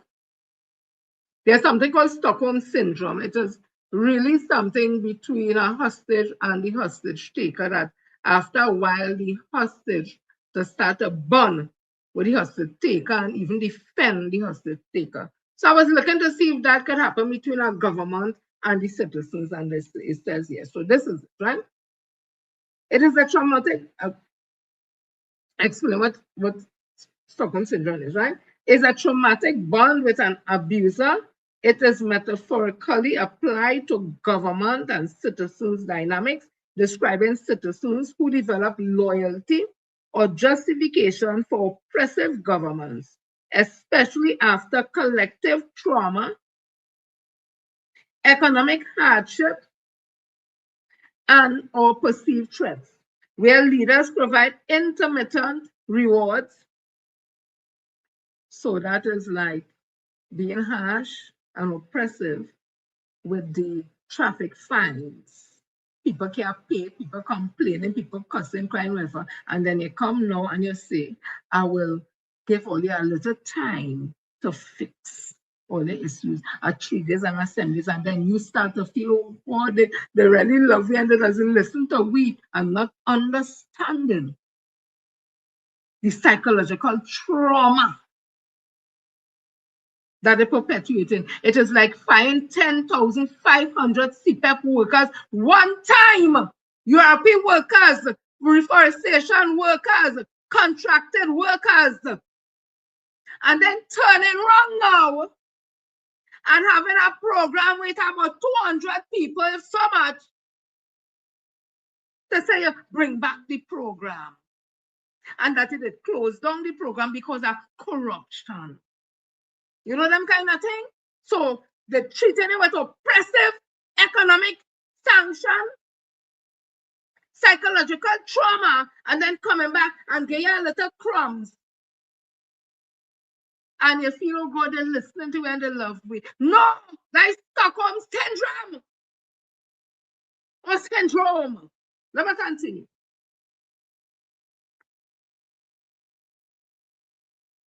Let me read it again. I want you to hear this and see if it can apply. Stockholm Syndrome is a traumatic bond with an abuser. It's metaphorically applied to government and citizen dynamics because there's a relationship. Describing citizens to develop loyalty or justification for oppressive government, especially after collective trauma, economic hardship, or perceived threats, where leaders provide intermittent rewards. security, national pride, while punishing dissident, creating a psychological dependency. This concept, often called political Stockholm syndrome or traumatic bonding, helps explain support for authoritarian regimes, fostering defenses of leaders despite systemic harm. Notes Psychology Today. How it's associated with government and citizens, trauma and insecurity. Governments, especially authoritarian ones, you hear what she said? She coming on hard. She coming on devil, dang. She laying down the laws. You can't kill them violently. Yeah. Governments, especially authoritarian ones, often exploit or leverage collective fears, economic instability, cultural threats. They don't want to put the steel pan. They don't want to use and put the steel pan on the national emblem. They want to put that, this is quite 2031. Cultural threats. Fat promoters scrambling, they can't find a way to keep fat. They have to cancel plenty fat. Panorama, everything nervousy because NGC stopped sponsorship to several steel pan, Heritage stop or Paria stop sponsorship of several steel pan. That have everybody jumpy and because you know that is the thing. Yeah? Cultural threat, historical grievances to create dependency, making citizens feel safety lies only within the regime. So, oh God, it's Auntie, and Auntie come, she listen to we, and she give me a couple of days to pay, and let's still can't pay, and I mean, let's still can't fix the blasted car in them days she get because all they don't have the money, because all they had the money to pay them increase in fine. So what gonna happen when they can't fix it in 7 days or 3 days? Where's the purpose? To say, oh, she listen, guys listening? Okay, let me go. Intermittent rewards and punishment. Like abusers, leaders often offer selective benefits, nationalism, promises of prosperity, while simultaneously punishing dissident or invalidating critics, reinforcing the bond. Justifying abuse. Citizens may minimize harm, excuse government overreach, or reject evidence of abuse to cope with helplessness, similar to how hostage depend on the captors. Erosion of critical thinking. This dynamic can lead followers to vehemently defend leaders against facts, creating a distorted reality where truth is secondary to the shared narrative as seen in political polarization. Historical context. This phenomenon extends beyond classical hostage situation to include abusive relationship, cults, and oppressive cults, CULTS, the down in front, waterfront, waiting for very good, everything nice. So, and what? Look now. Where are you here for? Actually, region, me stay out, marrying from region 20. Look now. Give me a blasted chance. And oppressive political religious groups where citizens feel tied to an entity that harms them, but also provides a sense of identity or survival, explains truth and therapy. Examples and application, political metaphors. Pundits use the term to describe loyalty to politicians who act abusively, like those in power during Brexit or Trump era authoritarian regimes. It's used to understand why citizens support dictators or regimes that undermine their rights, as seen in discussion around China or certain other nations. Workplace culture, a similar concept, corporate Stockholm syndrome, describe extreme loyalty to hostile employers. Yeah? So all who so happy, oh, good, you listen to us, and Tanti give us all they're suffering from Stockholm syndrome because they get nothing. Or they get nothing. Let me read what she say. Let me have the little part she say. No discipline will be met with, no tolerance. No one will sway me from cleaning up this lawless dump to benefit citizens who try to live decent, law-abiding lives. Any citizen is free to march up the place and misbehave if they want to, but I guarantee that I will continue to meet lawlessness with the swift and brutal retribution that I promise. Miss Lady, with the woman who did was put the thing between one, they feel as Princess Margaret. Let me continue. all who were so happy that she gets something, well, let's check on yourself because they ain't get nothing. It was never to be done in that way in the first place. Let me continue. So I see something here just quickly. I see something here stating that for this, just what the thing is.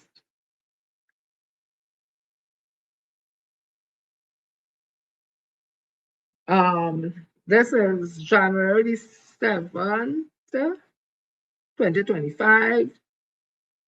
Media release, Ministry of Education. Dear Editor, Head of Department, National Schools Carnival Event 2026, a celebration of culture, creativity, and student talent. It said the Ministry of Education is pleased to announce the hosting of National Schools Carnival Event 2026, a series of flagship events that continue to showcase the creativity, talent, and cultural expression of students at both the primary and secondary school levels across Trinidad and Tobago.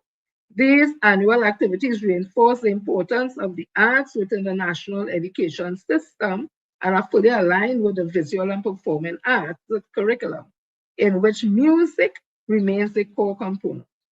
Through participation, students are afforded meaningful opportunities to develop artistic skills, cultural awareness, and discipline and national pride.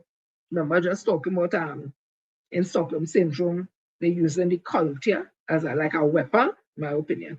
The 2026 program features 4 major competitions: National School Panorama, Junior Soca Competition, School Intellectual Carnival Chutney Soca Mona Competition, and School Tassarama Competition. The ministry advises that registration for the National School Panorama closed on Monday, the 5th January 2025, they put it, with participation from over 40 schools. Following the preliminary rounds, 23 schools will advance to finals, comprising 11 secondary schools, 12 primary schools across Trinidad and Tobago. Now, this says here, January 7, 2025. I don't know if this is still in play or not, right? I don't know. On this here, if that is what is happening this year, I tell you, young people, go and have a ball. But I just want to say something with the tassel. Love the tassel, roll up the tassel. Don't matter how hard some people try, the tassel could only play a rhythm. It cannot play a song or a tune. It plays a rhythm. It's enjoyable. We all love it. It was not created here. It came from Persia through India and then to Trinidad. And as much as we love it, it cannot be the national instrument at Trinidad and Tobago. Live with it, get with it, deal with your feelings. And we still love the tassa. But I never see the tassa up at Carnegie Hall, never see it being performed with Liberace or in concerts all over the world. Never seen that. So let me be real. So let me continue. That was just a little thing there. So we'll see how, because remember, the Ministry of Education, this minister, they take the primary school panorama and thing down Skinner Park. So let me see what I will go, because I hear like plenty schooling go. And Pancho Bigo would have created under 19 kind of panorama. So I guess a lot of the schools may have gone there. I don't know. So we wait and see now. Let me wait and see. So people, let me read this here from Tutor. Tutor warns teachers may not receive new salaries in January. This was yesterday in The Guardian. The Trinidad and Tobago Unified Teachers Association has warned that teachers may not receive their new salaries in January 2026, despite earlier assurances from the Chief Personnel Officer. In a media release issued today, Tutor President Crystal Ashe said the union met with the CPO on December the 1st, on December 11, 2025, during which the CPO indicated he had received instructions to inform tutor that all members of the teaching service would receive their new salaries as part of January 2026 payment and continuing. Ashe said it has since come to the attention of tutor that no instruction have been issued to the Ministry of Education Finance Department to calculate and implement the new salaries. According to tutor, the cabinet note requires it to grant approval for the payment of salaries was not accepted. The union said this means that it is very possible that teachers will not be paid their current new salaries unless the cabinet note is resubmitted and approved, allowing the CPO to authorize the Ministry of Education to begin calculating and processing. Ashe described the situation as totally unacceptable and said tutor is demanding that the Minister of Finance adhere to the date agreed on Thursday, January 22nd, 2026 for payment of the new salaries to all members of the teacher service. I think by the 15th of every month, all the paperwork for salaries and things does go in. So they still have some time. Is it why there's this hustling all these increase in traffic fines to make up money to pay the teachers the new salary? I'm just asking a question. I'm just asking a question. Now hear this one too. This one I am very upset about because it was a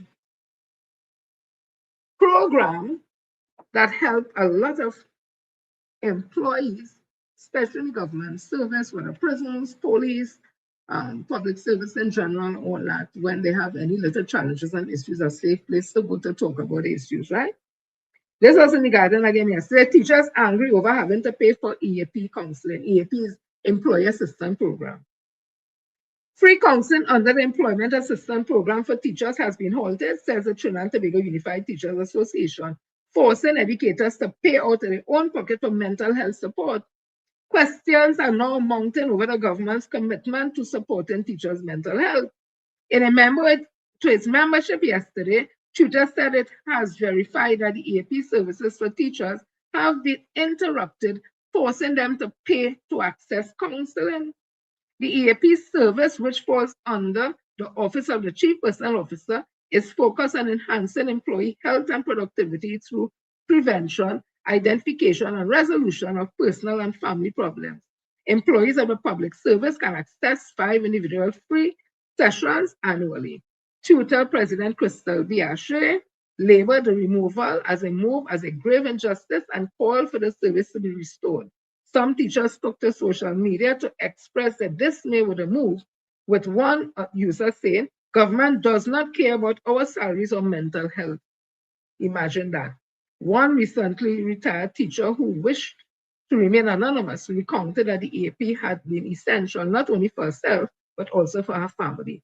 In 2019, therapy was recommended for my daughter due to a medical condition. The pandemic made the service vital to her as she navigated university, the teacher said. It's the one thing I consider that we teachers receive from our employers, since it was internationally known that teachers are in extremely high stress, low-paying jobs. Just that one service made teaching that much more bearable. Meanwhile, Trinidad and Tobago National Nurses Association President Edie Stewart raised concern over the discontinuation of external counseling services and nurses having to bear the cost themselves. Currently, nurses rely solely on internal EPS services within their own workplaces, which Stewart says limits confidentiality, resulting in nurses deferring access to professional help. There is no health insurance plan for healthcare workers, no life insurance plan for healthcare workers, Stewart said. It's a part of a wider shortcoming of the health sector, where health sector workers are not taken care of. And with mental health issues on the rise, psychiatrist Dr. Varma Diyal Singh said free and confidential counseling for public servants was vital. If those services are not offered, we need now to ensure that the clinics we have outside, the wellness clinics, the mental health and wellness clinics, the psychiatric outpatient clinics, We have to make sure that they are now staffed better and open longer hours. And we have to make sure those clinics will take up the slack, he said. No, but this is a caring government. This is a caring government. Under the People's National Movement, the AP program was free. If a worker, you don't have to be mentally ill, but you have some issues that creating problems in the workplace or at home, wherever, you are allowed to go on the program for 5 counseling sessions in confidential place and confidence with well-qualified counselors and psychiatrists and psychologists. Now you have to pay out your pocket, so you have to pay more fine.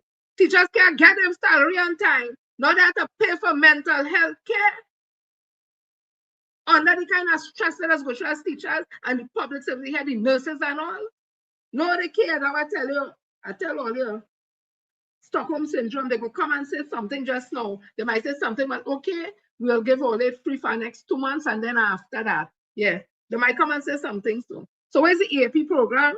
Employee assistance programs were first introduced in Trinidad and Tobago by private companies in the 1980s, with the first formal provider being Dolly and Associate Limited. The original EAP policy for the public service was approved by Cabinet in 2004. An updated policy document was subsequently approved by Cabinet in December 2009, under whose government? The People's National Movement. EAP services have been formally available within ministries and departments for over 20 years. Other notable EAP providers also emerged in the private sector in the 1990s. Then Families in Action offering EAP services in 1991. Elders Associate Limited, a major founder in the Caribbean region, was founded in 1993, specializing in EAP design and implementation. They're taken with that too, but it's a caring government. It's a caring government. All your good years, they care. And people will come and cuss you and say, well, Tanti Cam, she listen. Or that's Stockholm Syndrome. Let me continue. Woo! Lord have mercy. So let's listen to this. I'm going to Tobago now. Hey, just before I go to Tobago, I don't know how true this is. This is from a thing called Just Ola. Somebody screenshot this. They say, when you get rejected by the people you trust and they turn on you, that's when the orders will follow. And some Jason X or something put, watch now. Right now, the people who work a whole month under the pilot program that take over from CPEP was to get paid, and they say the government had no money to pay. They said hopefully by the 15th, but still no guarantee. People on edge right now. Hey, Papa. Let me go to Tobago, eh, Papa. Come back here. Stockholm Syndrome we ask. So listen to this. This is my Shamfa Kojo. This is the Shamfa Kojo Lewis. I love she too bad, you know. I love Miss Ayana too. Listen to her. I say whether the management of my campaign sat quietly in my strategy session, but feeding information to the opposition, then today celebrating that I lost the election, I want to tell them that does not faze me. I remain PNM. So who want to undermine? Who want to buy votes? Who want to tell lies all the way to victory? It is up to them. As for me and my house, we fight our battles with integrity. We fight our battles with honesty. And we do so proudly and unequivocally with the People's National Movement. You dig?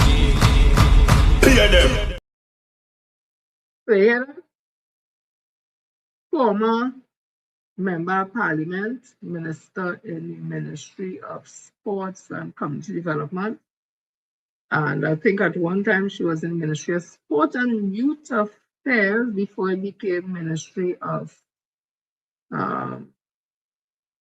Youth and National Services there. And now it's back to the Ministry of Sport and Youth Affairs. Ms. Shampa Kojo Lewis. Apparently she said during the elections last year somebody in she camp sit down right in the camp. And everything like the talk went back until the next side. All those things were happening all over. Remember, I tell it as some in this country was going all over the place to tell people don't vote for PNM, like it was happening in Tobago too. And we see the outcome of that. We are saddled with a government now. We have people like them have Stockholm syndrome, and they're taxing everything. Thanks to them who went around to tell people don't vote for PNM. Thanks to those who was in the Shanfa Kojo camp and leaking information all over. We are where we are now. So listen to this. This is Ms. Zorisha Hackett. This is what people end up with in Tobago for 4 years after 21 years of the People's National Movement. Haven't gone back to the people 5 times. They got 5 4s at 20. 5 times the PNM went back to the electorate in Tobago, and they got a mandate from the people of Tobago to go back in the TH because the good work they was doing 5 times. And the PNM Tobago could show all the work they do. What it is, this TPP who was PDP and independent, what have they done in 4 years? We go reach to that. So look at this. If this term you come here on way, what you gonna do with the next term? And Miss Hackett, if this term, that term that gone, you come here on way, you come out of a car and you lay a designer comb in your hair on way, I watch you tell me, look at this fool for the public to see. And you or we to go and put you back there? You trying to put gun to we head to put you back there, Miss Hackett? Never. Yeah? Home girl like she sell too bad. No, me and a problem with nobody dressing her, Papa. What is the behaviors? It's the behaviors of Miss Zorisha Hackett. She feels she's the hottest and the nicest thing. But where's the work he was doing? It could be hot and the nicest thing, but what the work he was doing? What work he doing in the education system in Tobago that make it so different? Right? What work you do? Listen to this one. Trying to delude people. The Secretary of Tourism. How she get it? They want to talk about Big Dog. I comment to that address now. How about Richard, what's your name? Boris woman. The one who is alleged. It is alleged, eh? I think it's she, alleged.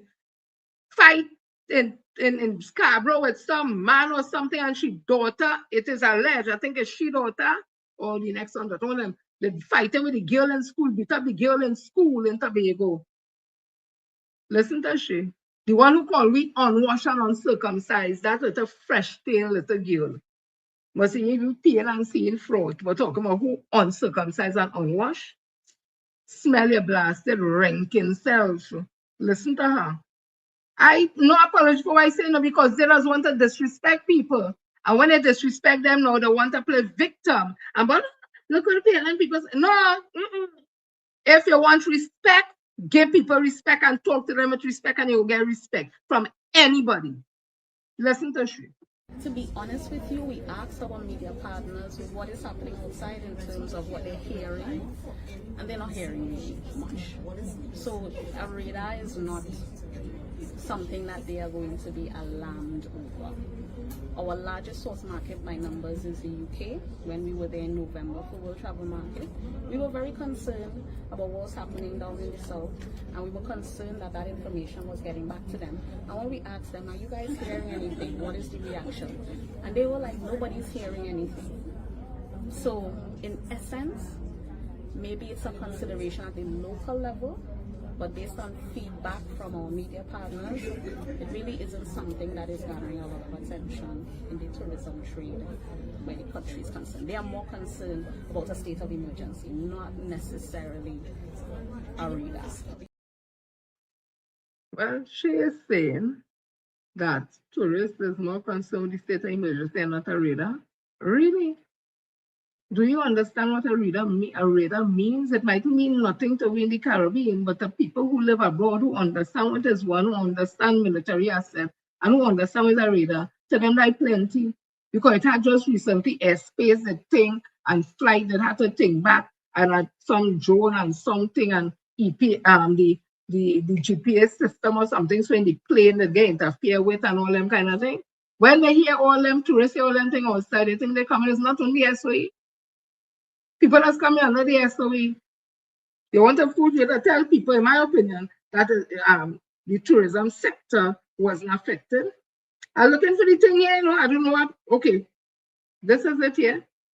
While she's saying that, while Miss Tourism Secretary saying that, listen to this. This was in the Guardian. Give me a minute, it's loading. Tobago seeing hotel cancellation, says Williams.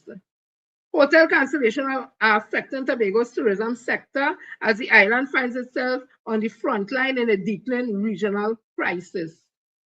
Following the dramatic U.S. military extraction of Venezuela leader Nicolas Maduro on January 3, 2026, international travelers have been pulling out of bookings, citing fear of a second wave of instability in the Southern Caribbean. Speaking on CNC3 The Morning Brew program yesterday, Curtis Williams, chairman of the Tobago division of the TNT Chamber of Industry and Commerce, confirmed that the fallout is hitting the island's premier accommodation hard. The tension between Venezuela and the US is really affecting us, and it has definitely moved from our hotels because some of our hotels, the guests did cancel and would go into the cruise ship environment. We even had a conference here sometime later on this month, and because in that conference, I think 1 or 2 members of the team were US based, they decided that it is in their best interest they cancel because the tension is growing. There is going to be a second wave. We don't know when the second wave is going to be. And the tension, if you are really coming into a region where uncertainty is there, and you will definitely cancel your plans, William explained. The timing could not be worse for Tobago, as the cancellation coincided with the peak winter season and the lead up to Carnival. Compounding the issue is a chronic payment delay from state agencies like the Tobago House of Assembly. The Tobago Business Group is also calling out the THA for its failure to create a reliable financial ecosystem. Contractors reports being caught in a cockeye tear down with blanks, who are increasingly hesitant to lend against THA commitment letters because payments are frequently delayed by 7 to 8 months. Who in the THA know not Boris and them, the same tourism woman? You don't always get payment on time, and so the banks always look at you with a cocky eye in the local parlance. So it is important that when we get this commitment from the THA and we take it to the financial institution could say, okay, yes, this looks solid. So I can advance you some money to start the project, as the case may be, and so forth. These kinds of commitment in this enabling environment is very difficult, Williams explained. Logistical. I want to read this whole thing because she just said that is the SOE where people are more concerned about, not the reader. May I hear the man who should know, he in the Tobago hotel system, he should know. He ain't talking about SOE, he talk about the escalating incidents between Venezuela and the US. But this liar girl, in my opinion, liar just like she boss, Farley, coming to tell me that nothing. Look now. Let me just put this here. You don't always get payments on time, and so the banks always look at you with a cookie and like local finance, blah, blah, blah. Logistics are also a total disaster, with a current cargo vessel set to depart on January the 12th and replacement not expected until later this month. A critical supply gap looms. Williams is urging the incoming administration to prioritize a seamless air and sea bridge. You hear what he said? Well, look at the column, you know, kind of chop thing is that way.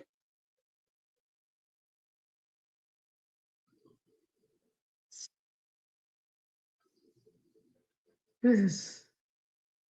I'm trying to get out of this call, boy.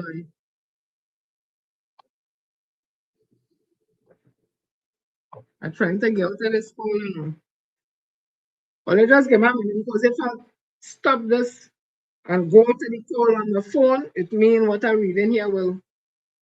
I'll have to tell that person about my timing. So as I was saying, sorry about that. Williams is urging the incoming administration to prioritize a seamless air and sea bridge. Incoming, like he knows something we don't know about. We are trying to find a center spot that we could really make this thing work for us. So we are asking the THA, the new administration, pay a little bit of focus on the logistics and moving people from Trinidad and Tobago, whether it is the sea bridge or the air bridge, because tourism plays an important part for us. And if folks don't have confidence in coming across the islands, whether internationally or domestic, then they won't come, Williams added.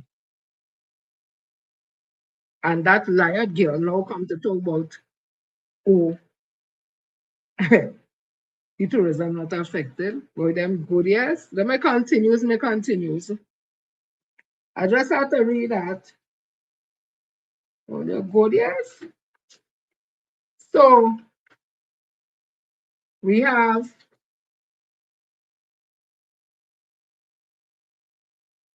Ms. Chancellor Kochel talking about the radar. Brothers and sisters, let's talk a little bit about this radar. Because at first we were told that the US military came to build a school. Then they came to pave a road.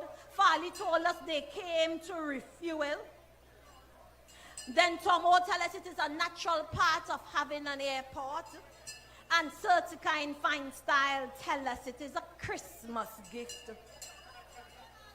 Now today, brothers and sisters, we have a U.S. Army base at our new airport that was built in order to provide support to our tourism economy, and Tobagonians or Tobago House of Assembly have nothing to say. A target is on our backs. We know in a time of war, the first place to bomb is the place where the radar is.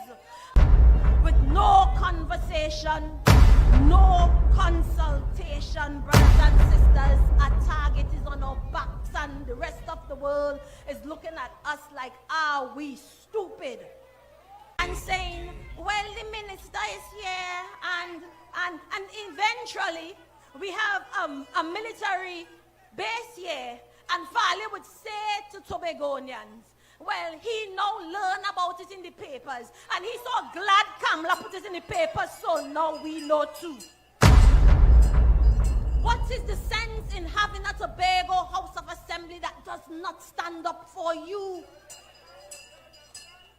Now I cannot find fault with anyone who has come to question the role and the relevance of our Tobago House of Assembly, because day by day we watch them take disrespect as leaders, and we watch Kamla and her friends disregard our institution that we have worked and fought for over the years, brothers and sisters. The Tobago House of Assembly has sold us out. Farley and his minions has sold us out, brothers and sisters. Okay. Listen to Ms. Diane Haddad. Businesswoman Diane Haddad says the new ferry, the MV Blue Wave Harmony, should have been brought into service immediately as the cargo star leaves, but instead there is a break in transmission that threatens commerce and supply chains. She adds that while the Chief Secretary claims all is well, there was no prior engagement with the business community. There's been no consultations. It's been operated pretty much dictatorship, take it or leave it kind of thing for the last 4 years. And unfortunately, after the last election, when we experienced that for the last 10 years, and we thought we were going into a change, and that the tagline was yellow is the code, it was yellow is the clothes, because the code of behavior and conduct is the same.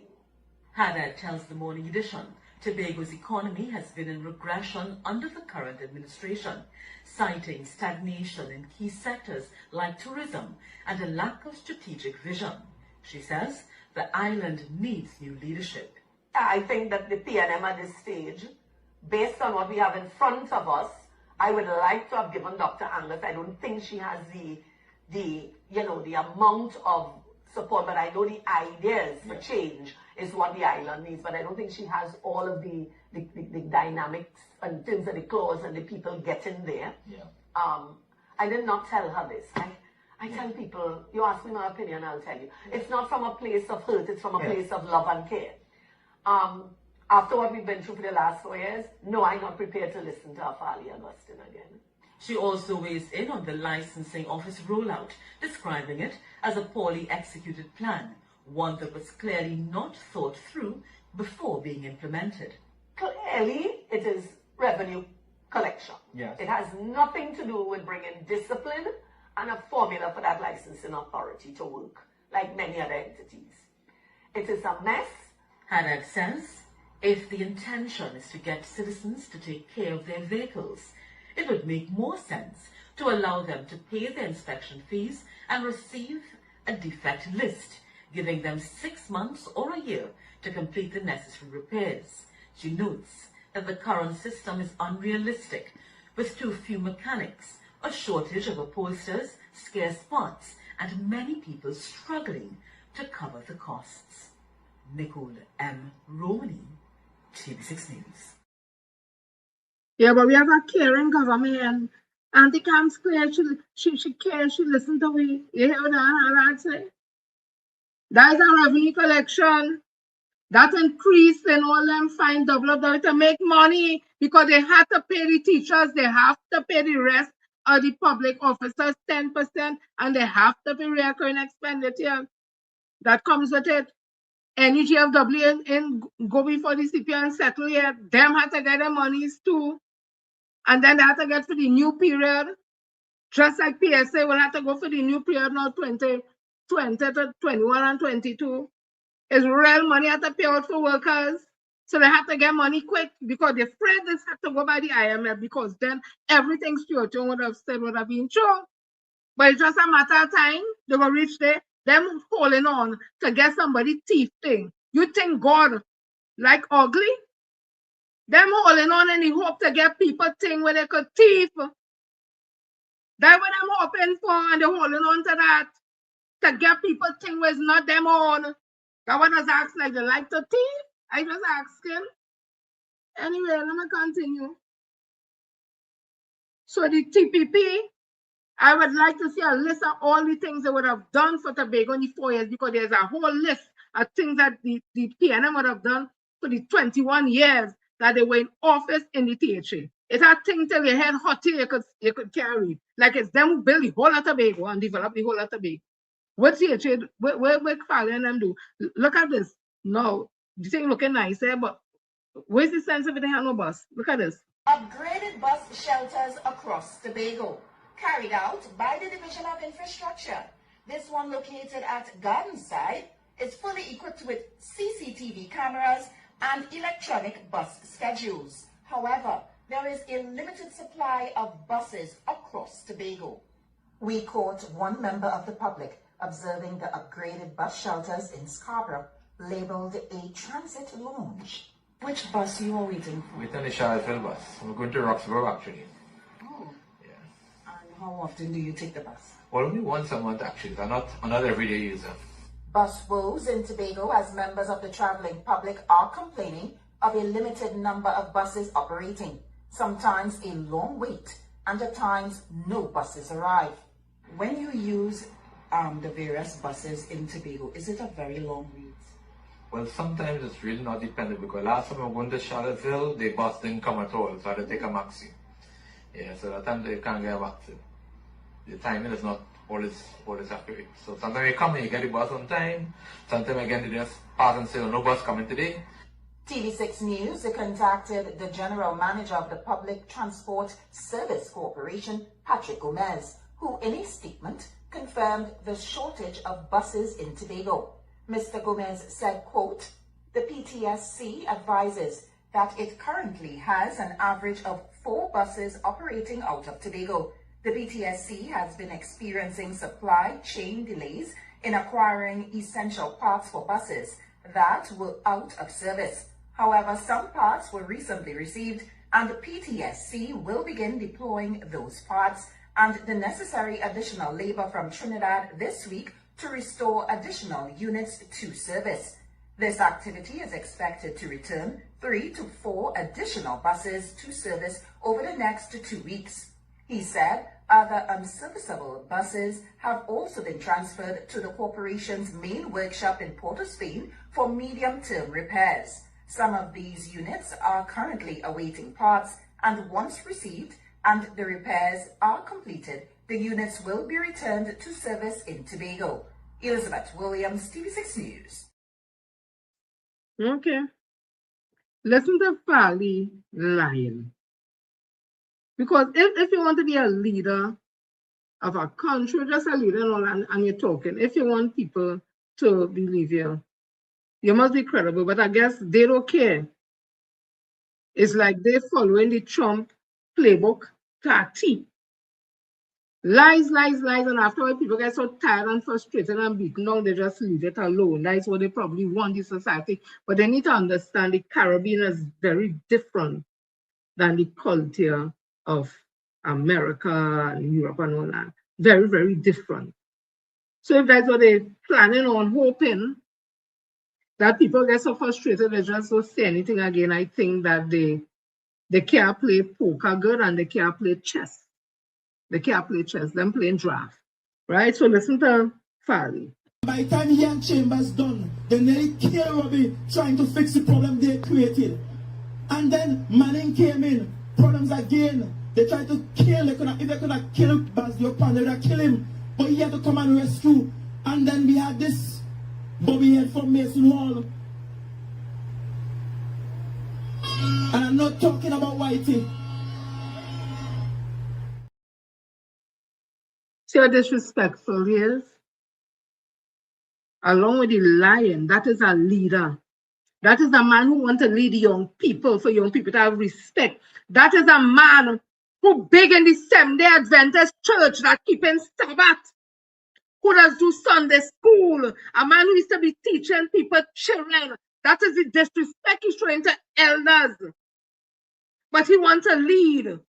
And when Kamla Pasabi says, I want to talk about dump, it's people like Fali, Chavez, Augustine, and Shay, and the ones who would just create the dumpsters because of the things they're doing. So he said a lot of things other than the disrespect of Dr. Keith Christopher by calling him Bobby Head. But let me tell you something, Charlie. When I'm Fali, Chavez, Augustine, you could never step in the shoes of the man that you want to call Bobby Head. You will never be respected internationally, regionally, and locally by like the man who you want to call Bobby Head.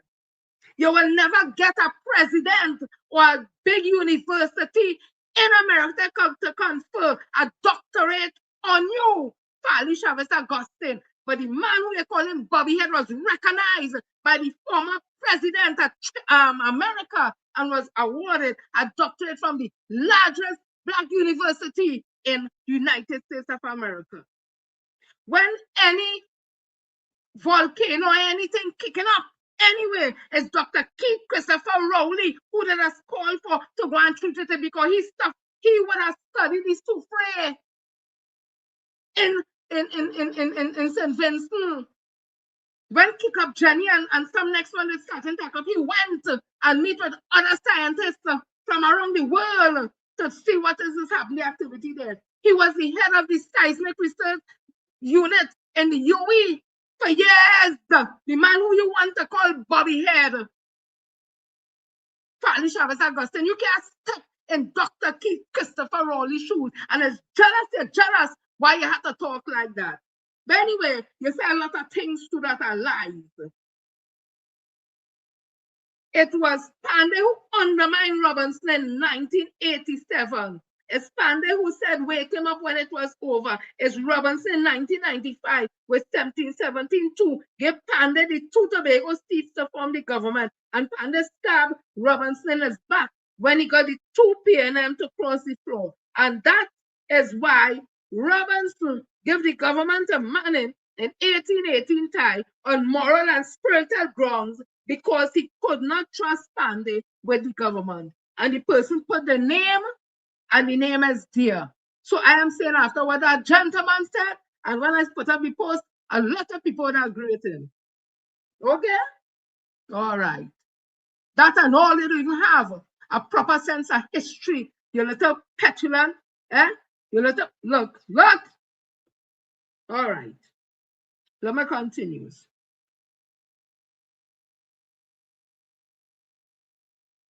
Because disrespect is stop there, you know. Listen to him again. By the time young Chambers done, then they care of it. Sorry about that. Listen to former Senator Obika. Good day to Harko Bika here and to persons in Tobago. You know me as economist from the THA, and I would have served as a teacher in Elizabeth College. As I said, in fact, one of the candidates in this THA election was a student at the school whilst I was teaching there. So I believe I have some qualifications that I can comment on matters of Tobago's economy, notwithstanding the disgraceful remarks made by Fali Augustine as the Chief Secretary, you know, which no politician should find themselves in a state where they have to resort to making disgraceful remarks and derogatory remarks about other citizens in Trinidad and Tobago, merely because they are expressing their opinion. However, as said, having been a teacher in Tobago and as an economist in Tobago, I will say this. I'll ask Fali that one question. He's talking about the party that is for black people and so on. Is it not under your administration that several contractors who happen to be African and from Tobago have become have seen their business dwindle, have seen the opportunities with the THA dwindle, only for you to favor others who themselves are not African? So if you claim to be the party for African people, your actions, Fali, lays that to waste. I will leave that there. Tarako Bika saying, have a wonderful and productive day, and all the best to my brothers and sisters in this style. Right? Because Fali talk about the PNM though, like black people and all that. Again, he mouthing from the people and listen, that fella like he never taught on your own boy, and he went and studied linguistics or whatever. Well, he's a failure, boy, in my opinion. Just such a line. Why if you're so confident in the things you would have done in Tobago and the people love you and you're this godly person and put God first and you're doing Sabbath and you're doing 7-day Sunday school and all that, why you need to be lying like that? Be authentic, be your authentic self. Be your authentic self. Listen to Ansel Dennis, who had to respond to Faith, what's her name? Faith Bregnon or something. So the Secretary of Health in Tobago. Listen, we want to see the things that they would have done because they want our next 4 years. The PNM in the 21 years, 5 times they went back to the people in Tobago, and 5 times the people in Tobago voted them back consecutively back into the THA because of their work. Listen to this. Where do you think going?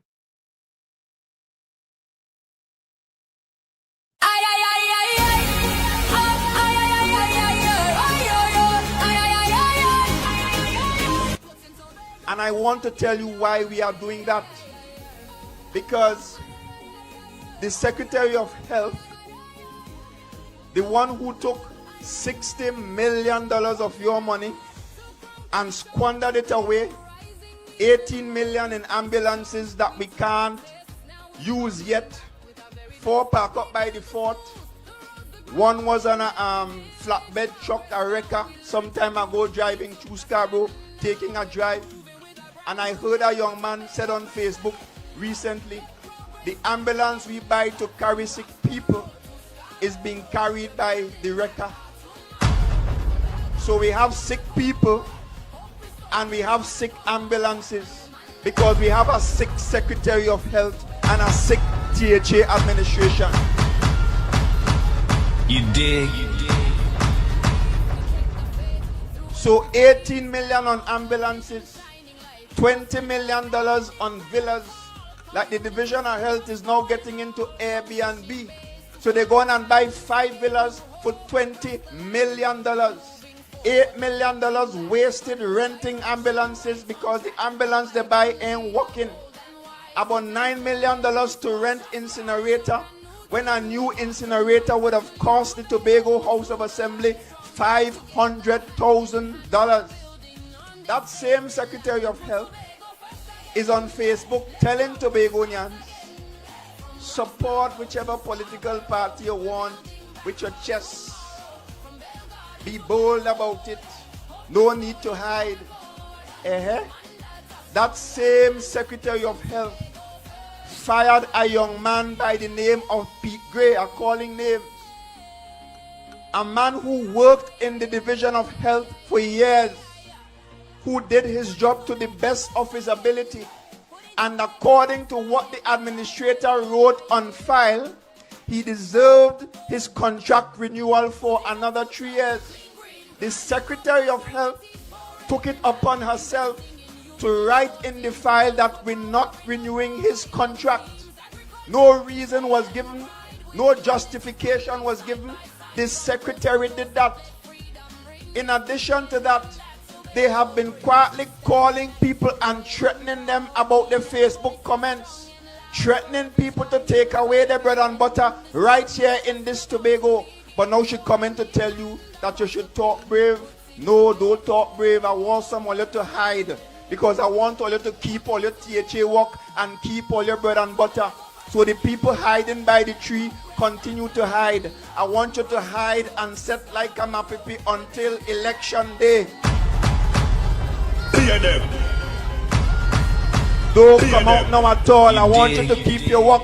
I want you to keep your bread and butter, because too many Tobagonians have already suffered. It was 43 they lick up in CPEP. They lick up another 200 across the THA. They lick down 67 down in TADCO. They lick down 15 in the community partnership unit. And they're licking down even farmers, taking away the deeds, taking away every single opportunity from them as soon as they identify with the PNM. So I don't want you to get licked down. I want you to hide and set for them. And when election day come, go to the polls and make sure you lick them down. You respect that? They are too wicked.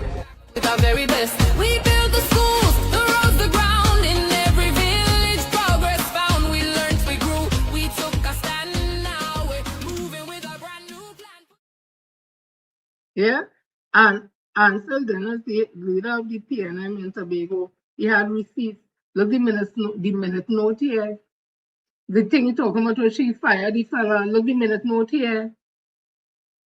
Look at it, look, she's an Bregner right there, so secretarial approval was sought to grant contract employment to Mr. Pete Gray, designer of graphics for a period May 16, 2022 to May 15, 2025. Please note that the approval is granted for the employment at Mr. Pete Gray, designer of the graphic title contract for period May 16, 2022 to July 15, 2023. The break demand contract, further engagement on contract is to be facilitated beyond July 15, 2023. We further this something is to be taken. What something with clause 14 of these subsidy formal consent, wherever. Yeah? That is the receipt. Because PNM people just come with the receipt, they don't just talk just so. Right? Let me continue. So, Farley Chavez Augustine is saying he wants to see Kevin Morris cry on Monday the 12th. And he wants them to finish count the votes quick. He wants Kevin Morris to cry and then wash his face and come out. I want to tell him what you're wishing for Kelvin Morris, the lone PNM minority leader who would have won his seat in the last THA election. He stood up. He was resilient in the face of insults. He didn't give up.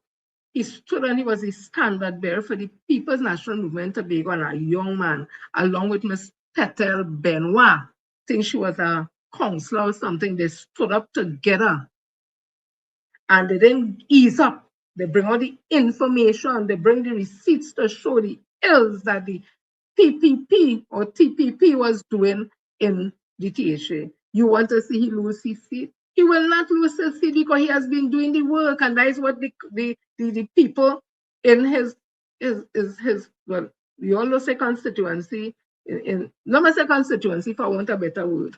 That would have voted for him to do. And he showed them they could do the work. So you think no, they go abandon him. But take care, he's not the one who will be crying and then have to wash your face and wipe it to come to give a concession speech, where you wish for people. Other than that, listen to this.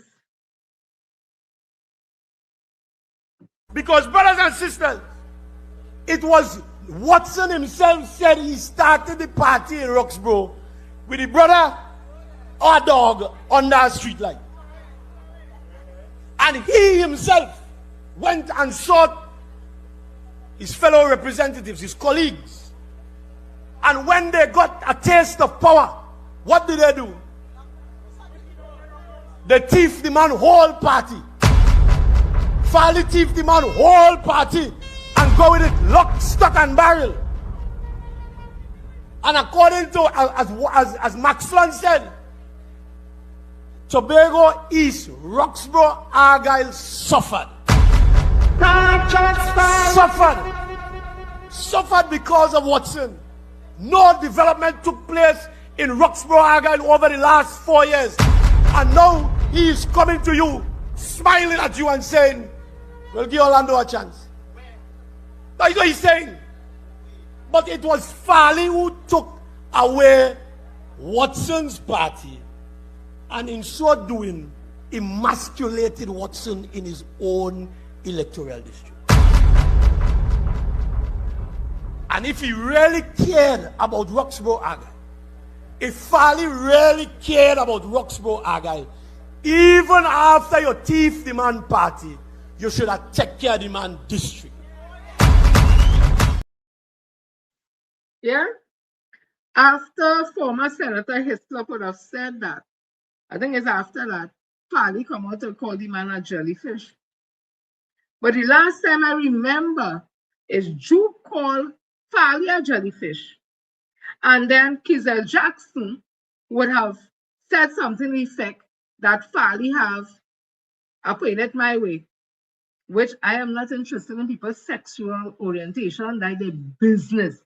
Yes, and a consenting adult, all they're free to do, all they want to do in my business. I don't roll so if I always roll as only business, I don't do that. But it's Kizel Jackson, because I want to call people jellyfish now. It's Miss Kizel Jackson who say Farley that you have homosexual tendencies. So you're not living your authentic life. I just going based on what she say. I don't know all there was one at one time. So what you projecting on other people for? Former Senator Hislop say what he say, and you're not lying, you thief Watson Solomon Juke party after the man make all your invest in all your, in my opinion, PSA money that used. That in my opinion was used to form that party and all that dressing, all kind of thing, clothes coming from England, all kind of thing. That's my opinion. Watson Juke make all this somebody in Tobago, nobody they know all here, nobody knows Zarisha, nobody know Boris, nobody know Megan, nobody know all here. Watson Solomon Juke make all here. And all this so deceitful and underneath all the thief the whole man party and then went independent. Leave he alone by himself. All is not people to be trusted. Then they form TPP and playing this big thing, whatever. It's not to be trusted. Anywho.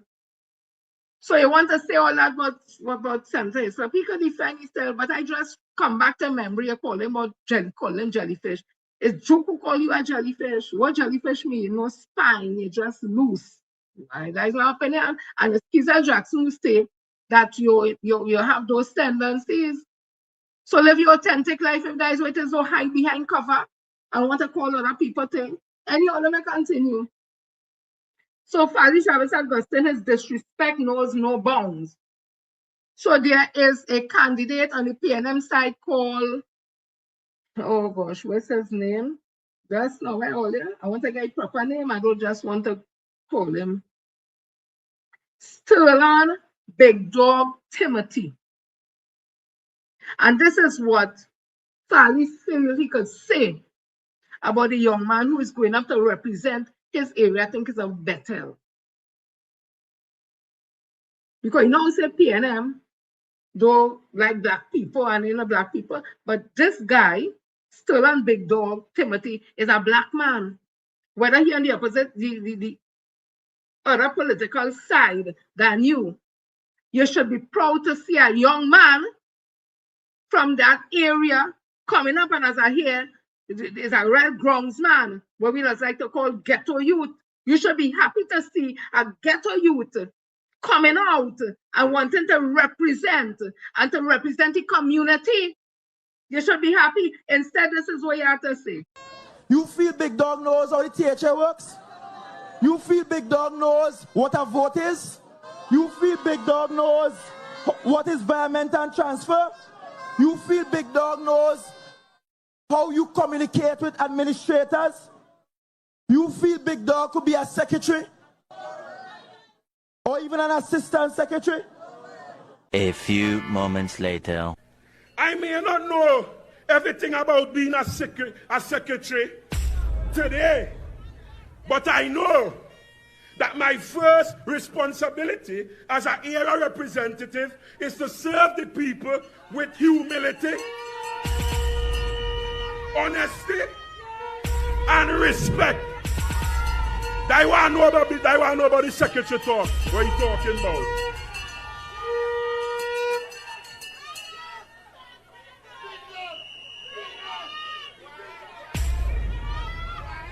I may not know every administrative rule right now, but I know this. When you present yourself for public office, it should never be about securing a title. It is not about being called secretary or assistant secretary. It is about being a voice, the defender and advocate of the people you represent.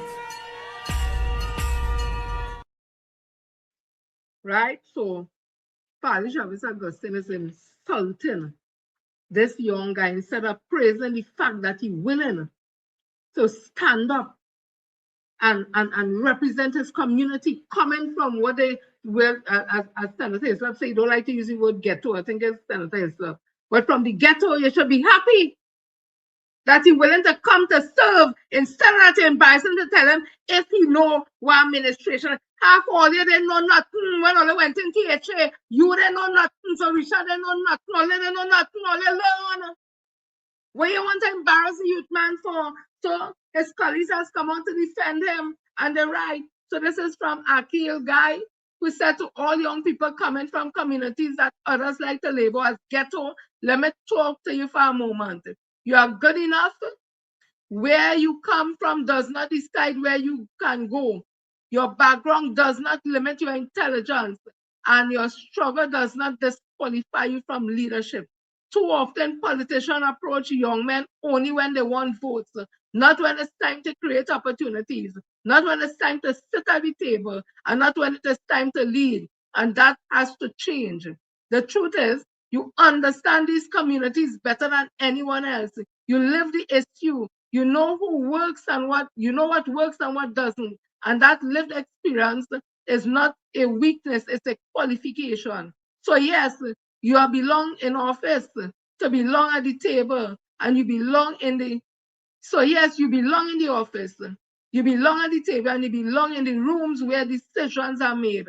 Don't wait for permission. Prepare yourself, speak up, step forward. When you rise, you don't just change your life, you change the future and inspire everyone coming behind you, right?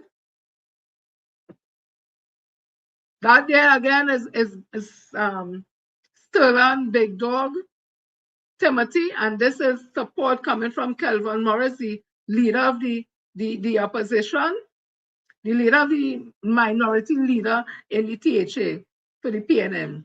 To the ones who grew up being underestimated and labeled, Sterling Big Dog Timothy is your reminder that your environment does not shrink you, it sharpens you. Don't let anyone convince you that your story makes you unqualified, but rather it makes you necessary. You don't need more voices speaking about our communities. We need voices that come from them. So my brother in service, our big dogs, stand tall and continue to build what they never expected you to do. And I want to tell the people from the area, I think it's Bethel, if I'm not mistaken, I'm so familiar with the areas in Tobago. I want them to, wherever Sterling Big Dog Timothy come from and represented, I want to let it come out in the numbers. Everybody who could vote, who over 18, come out in the number and stand up. Stand up for Big Dog, you know. Stand up to show that a ghetto youth can make it, you know, and can represent because he know the issues all they have because he went through them issues too, you know. He's the person who be able to sit there and talk on all their behalf and get the things all they need in the community. All they come out, you know, come out and vote resoundingly for Big Dog, you know. Don't let nobody embarrass him. Because a reflection on the community to let them embarrass you like that, and all he wants to do is betterment for the community. Or let come out, you know. If it's one person, or let come out and vote resoundingly for everybody in that community you can vote. Come out and vote for Big Dog, you know. Don't have the chief secretary, who is a teacher, who's supposed to be inspiring and encouraging, instead of want to fight down this young man, you know. Yeah? So everybody must talk with the Queen's English and the King's English. Everybody must have a degree and a master's and that to be able to represent. Everybody must be a certain size to represent. We're shaming the young fella for. You should be proud. So this is people coming out in support of other persons who are also candidates. Or they come out in all the numbers, you know, or they come out, you know. I is not want to really tell people to vote for them, but I say this thing with Sterling Big Dog Timothy, it touched me. It touched me.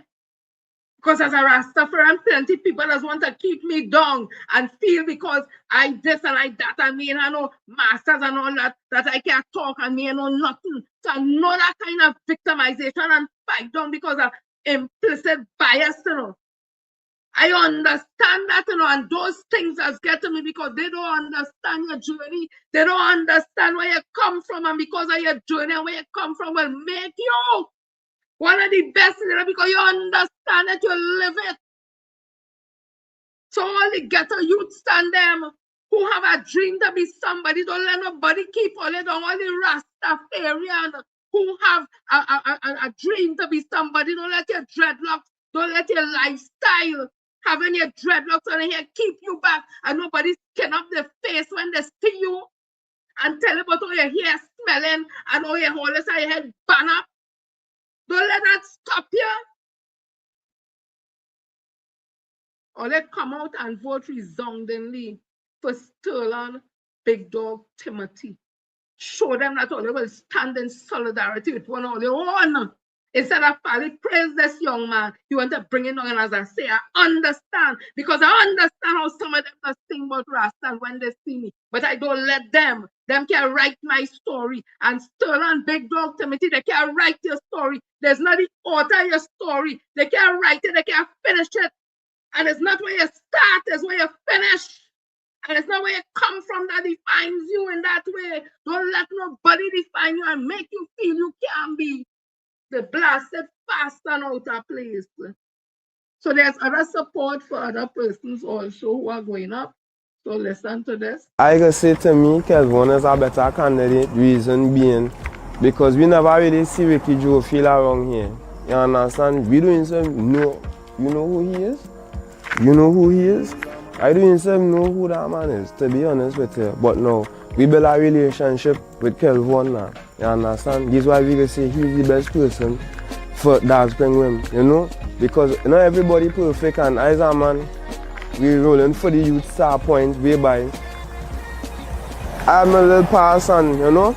He's a man to me to a different life and show me what to do, show me how to get around things, how to keep myself grounded. Beyond, if he as a man now, boy, you feel where I'm coming from? Same thing with these youths and them here.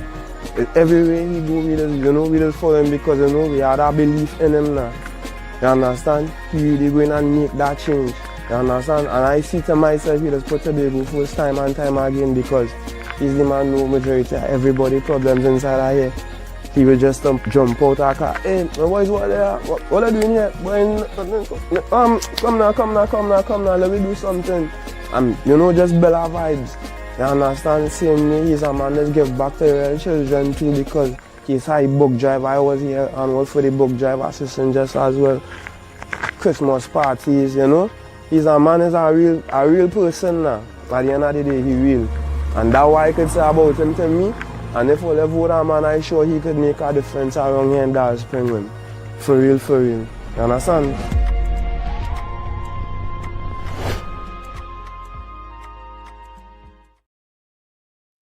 This is a young lady supporting one of her. So I had called on Mr. Kwesi Devines on behalf of my children, where they was getting problems to do their schoolwork at night. We have no electricity. So we used to come and sit in the road here.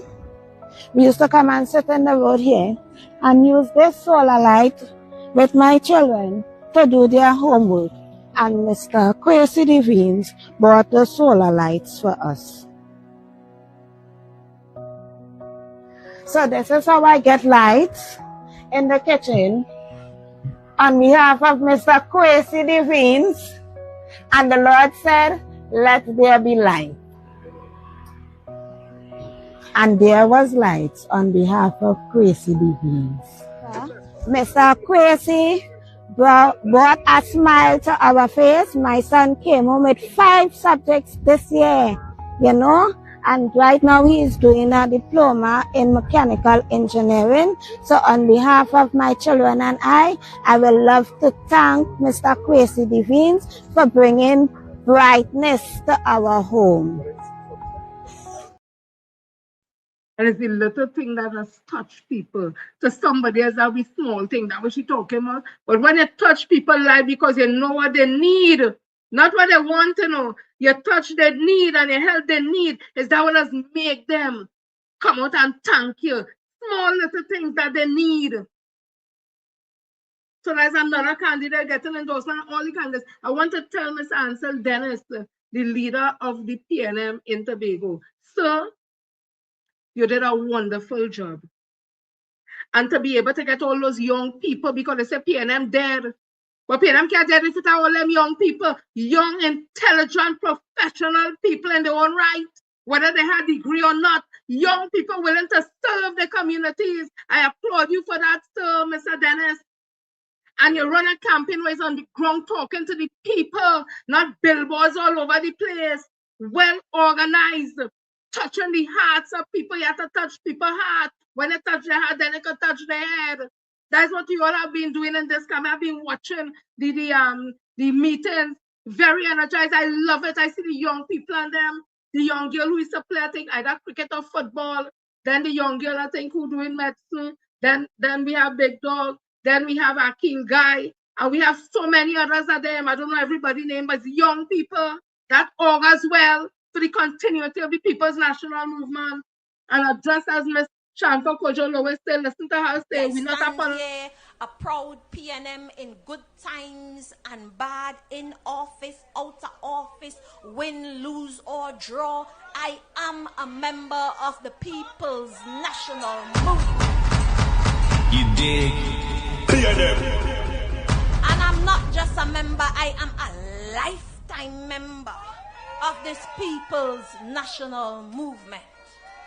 Brothers and sisters, nobody can move me and nobody can put me out. In or out of the PNM, nobody can put me out. I am a member, a lifetime member. And I didn't join this party because I wanted something. I came to give. So brothers and sisters, once the PNM is on its mission, doing its work, I'm going to be in the number. And I don't need a high office or to stand on any pulpit to deliver or to stand up for the people that I love. As long as there is breath in me, I would be PNM, PNM, PNM, PNM, PNM. You respect that? No apology for supporting PNM or being a PNM or staying as a lifetime member. No apology, because no other party member, whether TPP, UNC, whoever, they does be proud. There does not no shame. So why, because you are PNM, must feel shame for what? PNM is a great institution, and under different leadership, you'll get different leadership style. But PNM is a great organization, and PNM Tobago is under very good leadership. Ansel Dennis. Today, they were down in Scarborough. Today, just take a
So we just want to step to the side so you jump over to the front, please. We take it here. If I'm doing nice, anything, then shit, they're gonna look nice. But just shift to the side for it. So everybody jump the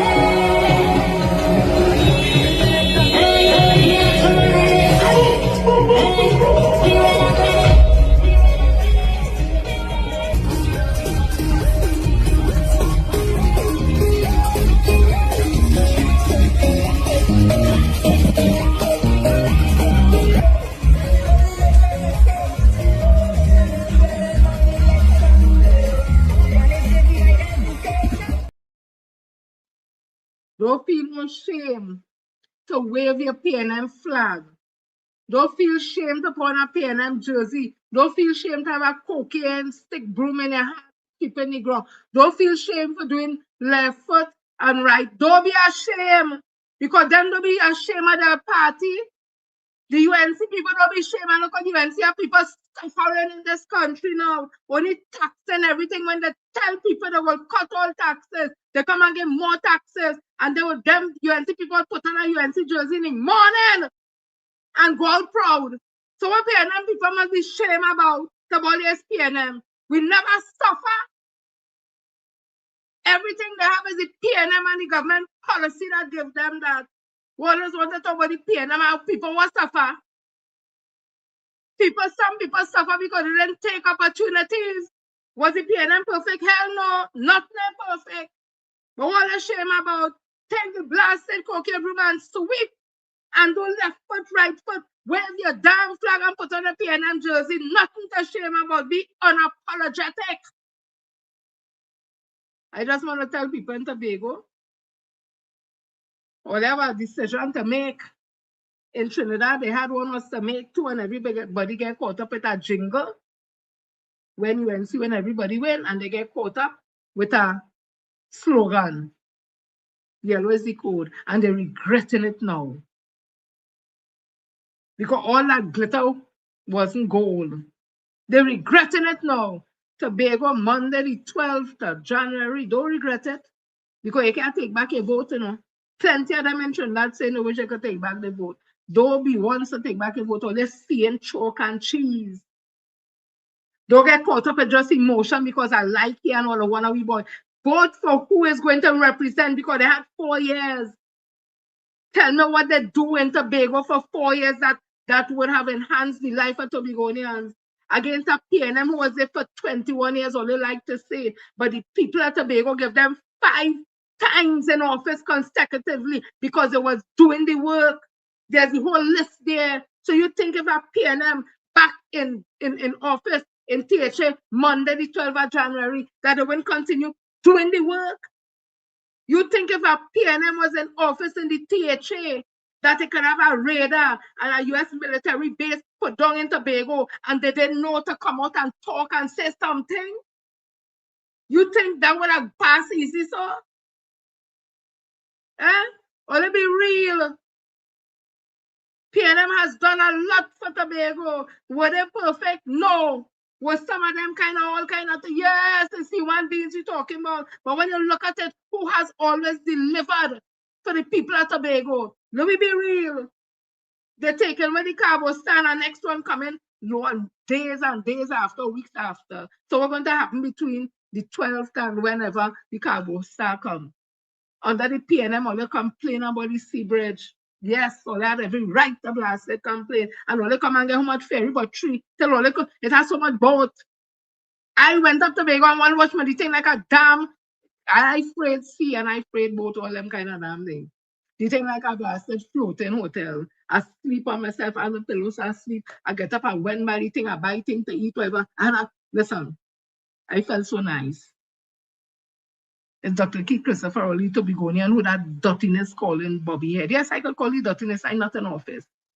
Calling Bobby Head. He did all that and only just fight down Dr. But that's our next story for next day. Monday, God spare people, Tobago people, make the right choice. Don't turn around, hold your head and ball a shoulda, coulda, woulda. Young people. They say PNM, the dead look young people come out to support to show you PNM is much alive. Young, articulate people. Vote for, you see, Big Dog, I want to let her ram it. Everybody in the constituency coming from, I think it's better if I'm mistaken. All of them go out in all the numbers and tell Fally can't disrespect all they like that. Have respect for Still and Big Dog Timothy. Have respect for Ansel Dennis. Have respect for Kelvin Morris, who was there all that time by himself with him, Miss Petel.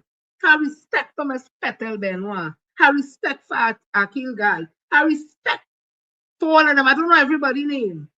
Just name Kwesi Devines. Have respect.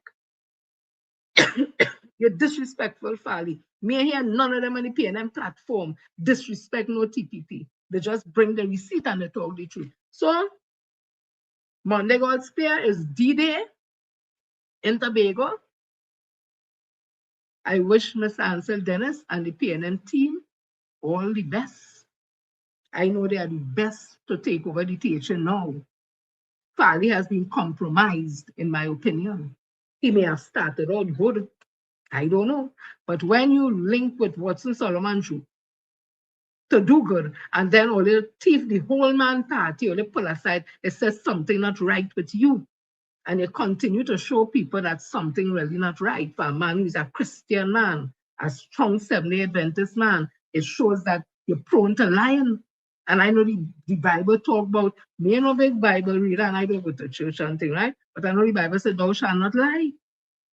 But you just lie regularly. So what part of the Bible you reading? When you get in Sunday school and talking to little children, what you teaching them? I just asking a question. But as I say again, Monday, God spare, come out in all the numbers and go and vote resoundingly for the People's National Movement. And yes, I tell you all, because you know what? All the livelihood depend on it. Tobago depend on it. The little children depend on it. The communities, the villages depend on it. Because Fali ain't taken all the no way. He had 4 years and all ain't see nothing with all the money getting. And under PNM government, they get the most money ever. But he just operates so. You hear money waste, hear money. Let somebody go and manage the money properly so every single person, 65,000 people in Tobago, will be able to benefit from it now. Think about that now. And all they can still love Fali, and they can still love Zarisha and Megan, and you not nothing to do with nothing. You know some family members and them that you want them too close here, but you love them as a family member. You still love them, but you want them too close here. You can still love Fali. Nobody tells to hate Fali, you know. Nobody tells to hate TPP. But just know that it's not the best thing for the for Tobago. Can't be the best thing, man. It can't be the best thing. I ain't seen no development to the young people. I ain't seen nothing develop in Tobago. I ain't seen nothing. Anyway, people, Monday God spare, go out in the numbers is a democratic right. People would have died for you to have the right to vote. There was a time that women couldn't even vote in this country or even in the world. Adult suffering happened. People came out and marched and died for us to have a right to vote. Don't take it for granted. There are people in some countries, there's no voting. They can't vote. We have the opportunity to do that, to make a choice to choose who we want to run our affairs for 5 years or 4 years. Come out and make use of it now. But vote for the People's National Movement. People, I love you all. Let me call out all my people. Say Margaret, Davison, Yvette, Angela, Rodriguez, LeQuan, darling, how you going? Ginger, Lorna, Sarah, Emmeline, Christopher, Erica, Keith, Charles, my whole family from Pune, Cheryl, Hall. I know you're watching somewhere or doing something where you go watch it later if you ain't see it now.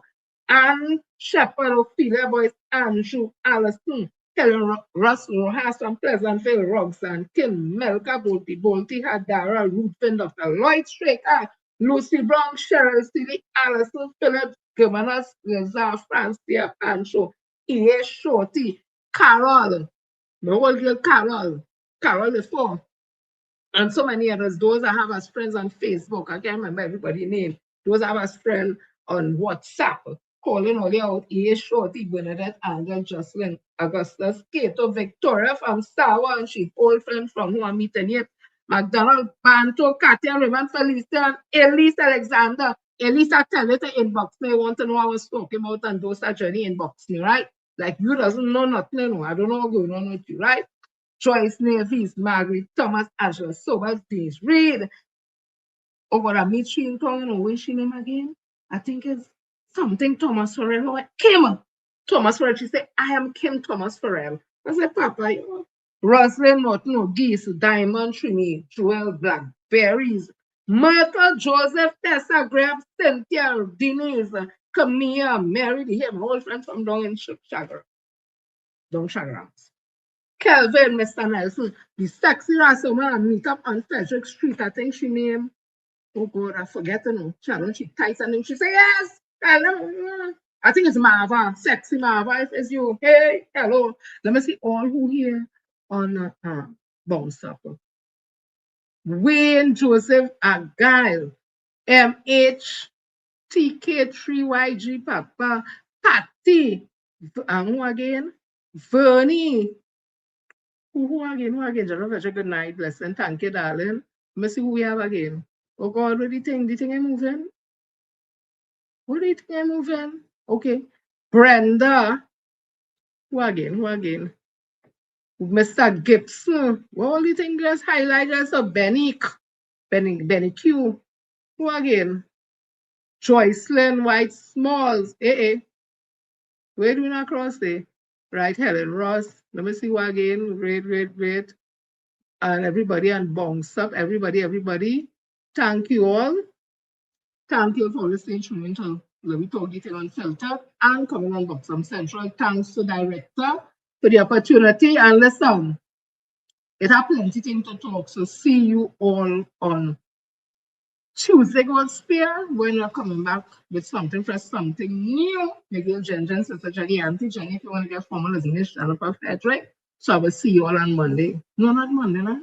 Tuesday, God spare. We coming with good news. We coming with good news. Tobago, I love all, you know. All I said, I still love all, you know. Our family in Tobago, you know, the Frederick and thing in the family, you know. Frederick's, Guy, and I don't know if it have any Williams, but Frederick and Guy, I'm a whole family in Tobago. Only get up. Get up. Hi, Kim, George, everybody, only I go on, yes. Let me see. It's all this message coming, so let me start the thing. All you, love all you, and go on, have a blessed night, yeah? Don't do what I didn't do and wouldn't do. Hi, Brian.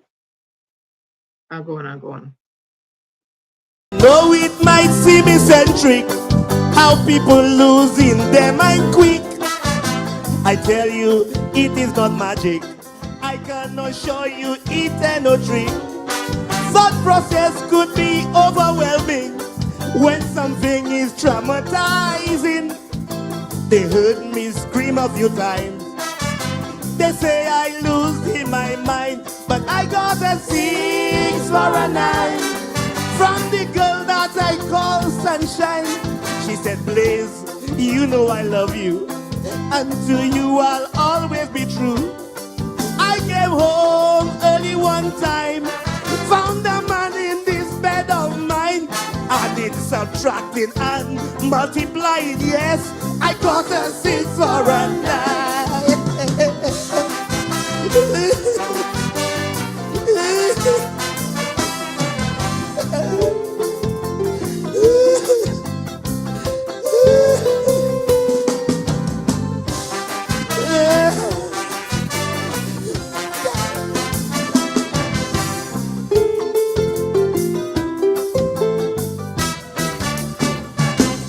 Right away I dig a new septic. The bush around the house I cut neat. Usually I would pay to do it, but that day I was feeling fit. The whole day nothing I ate. I can't even swallow my spit. Thoughts of suicide crossed my mind when I saw her start to whine. I got a 6 for a 9, pretending that she was mine. She doesn't speak to nobody, I guess only when she's with me. I stood there in shock all the time.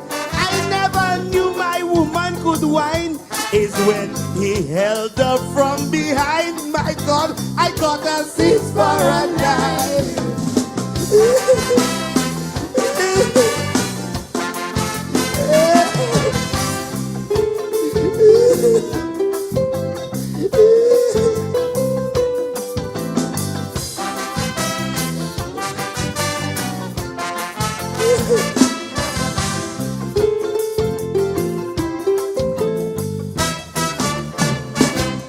Start drinking in a bar around the corner. I start getting jokes from my partners.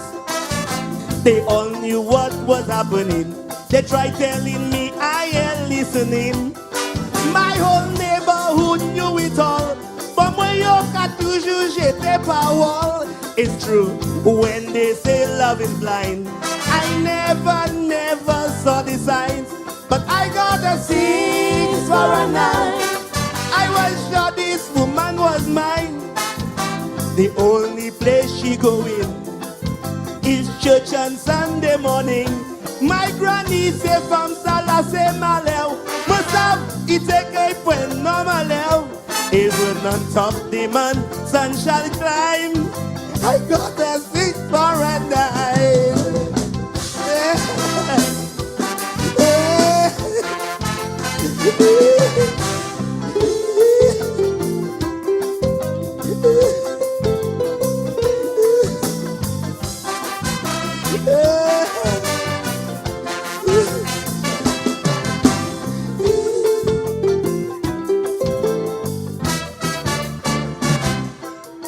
They took me to Dr. Long to diagnose my condition. Some say it's dehydration that causing my delusion. He did some tests and some therapy. Take a long good look at me.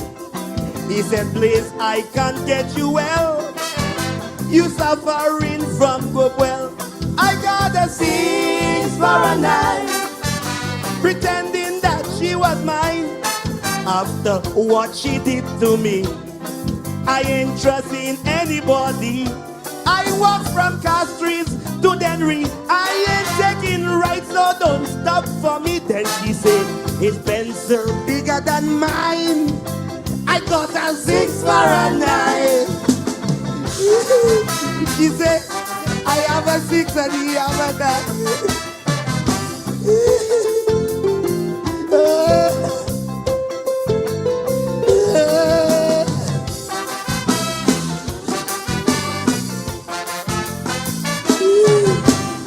God help me, God help me.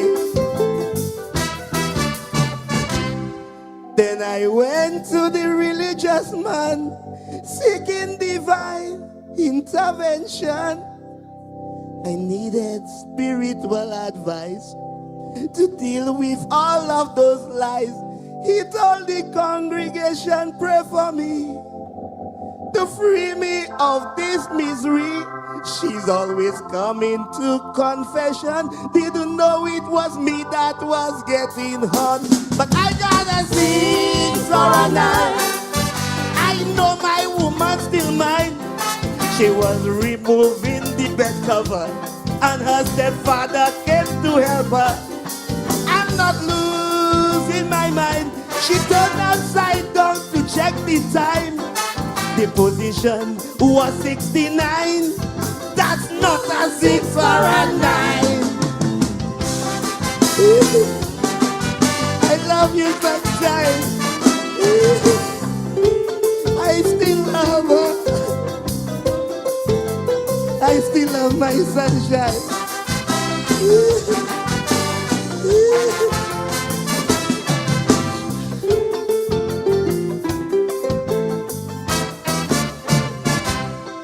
Now I reconcile with my girl, because to me sunshine is my world. She came begging me for forgiveness, and sunshine, she is my witness. She said from now on she won't be untrue, and she wants a family too. Naturally things start going fine. I reclaim that which was mine. But I got a 6 for a 9. A second time from sunshine. She said, Blaze, I am pregnant. I know it's a baby boy that you want. I spend money buying baby stuff. I didn't know this could get so rough. This little Chinese child can't be mine. That is a 6 for a 9.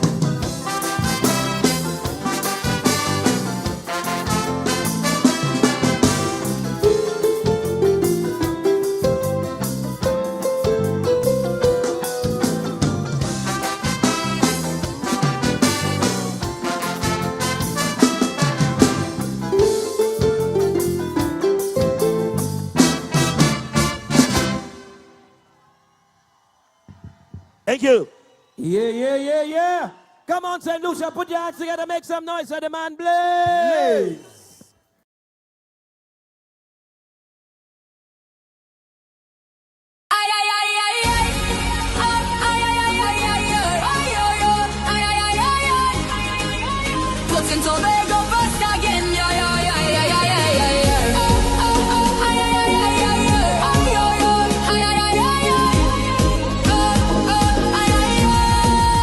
From Delaport to Crown Point Shore, Tobago rising even more.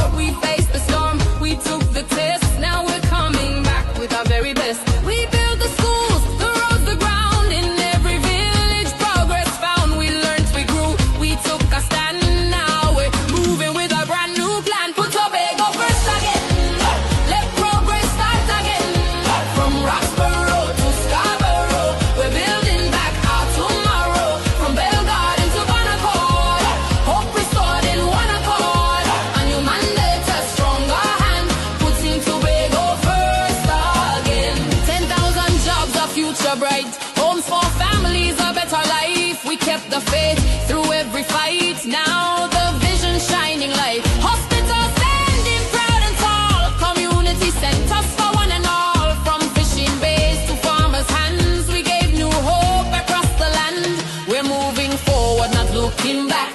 A new direction, right on track. A vibrant leader, bold and wise. With Ansel Dennis, watch us rise. A brand new team with heart and might to lead Tobago to the light. Stronger together, hand in hand, we're building on this sacred land. Put Tobago first again.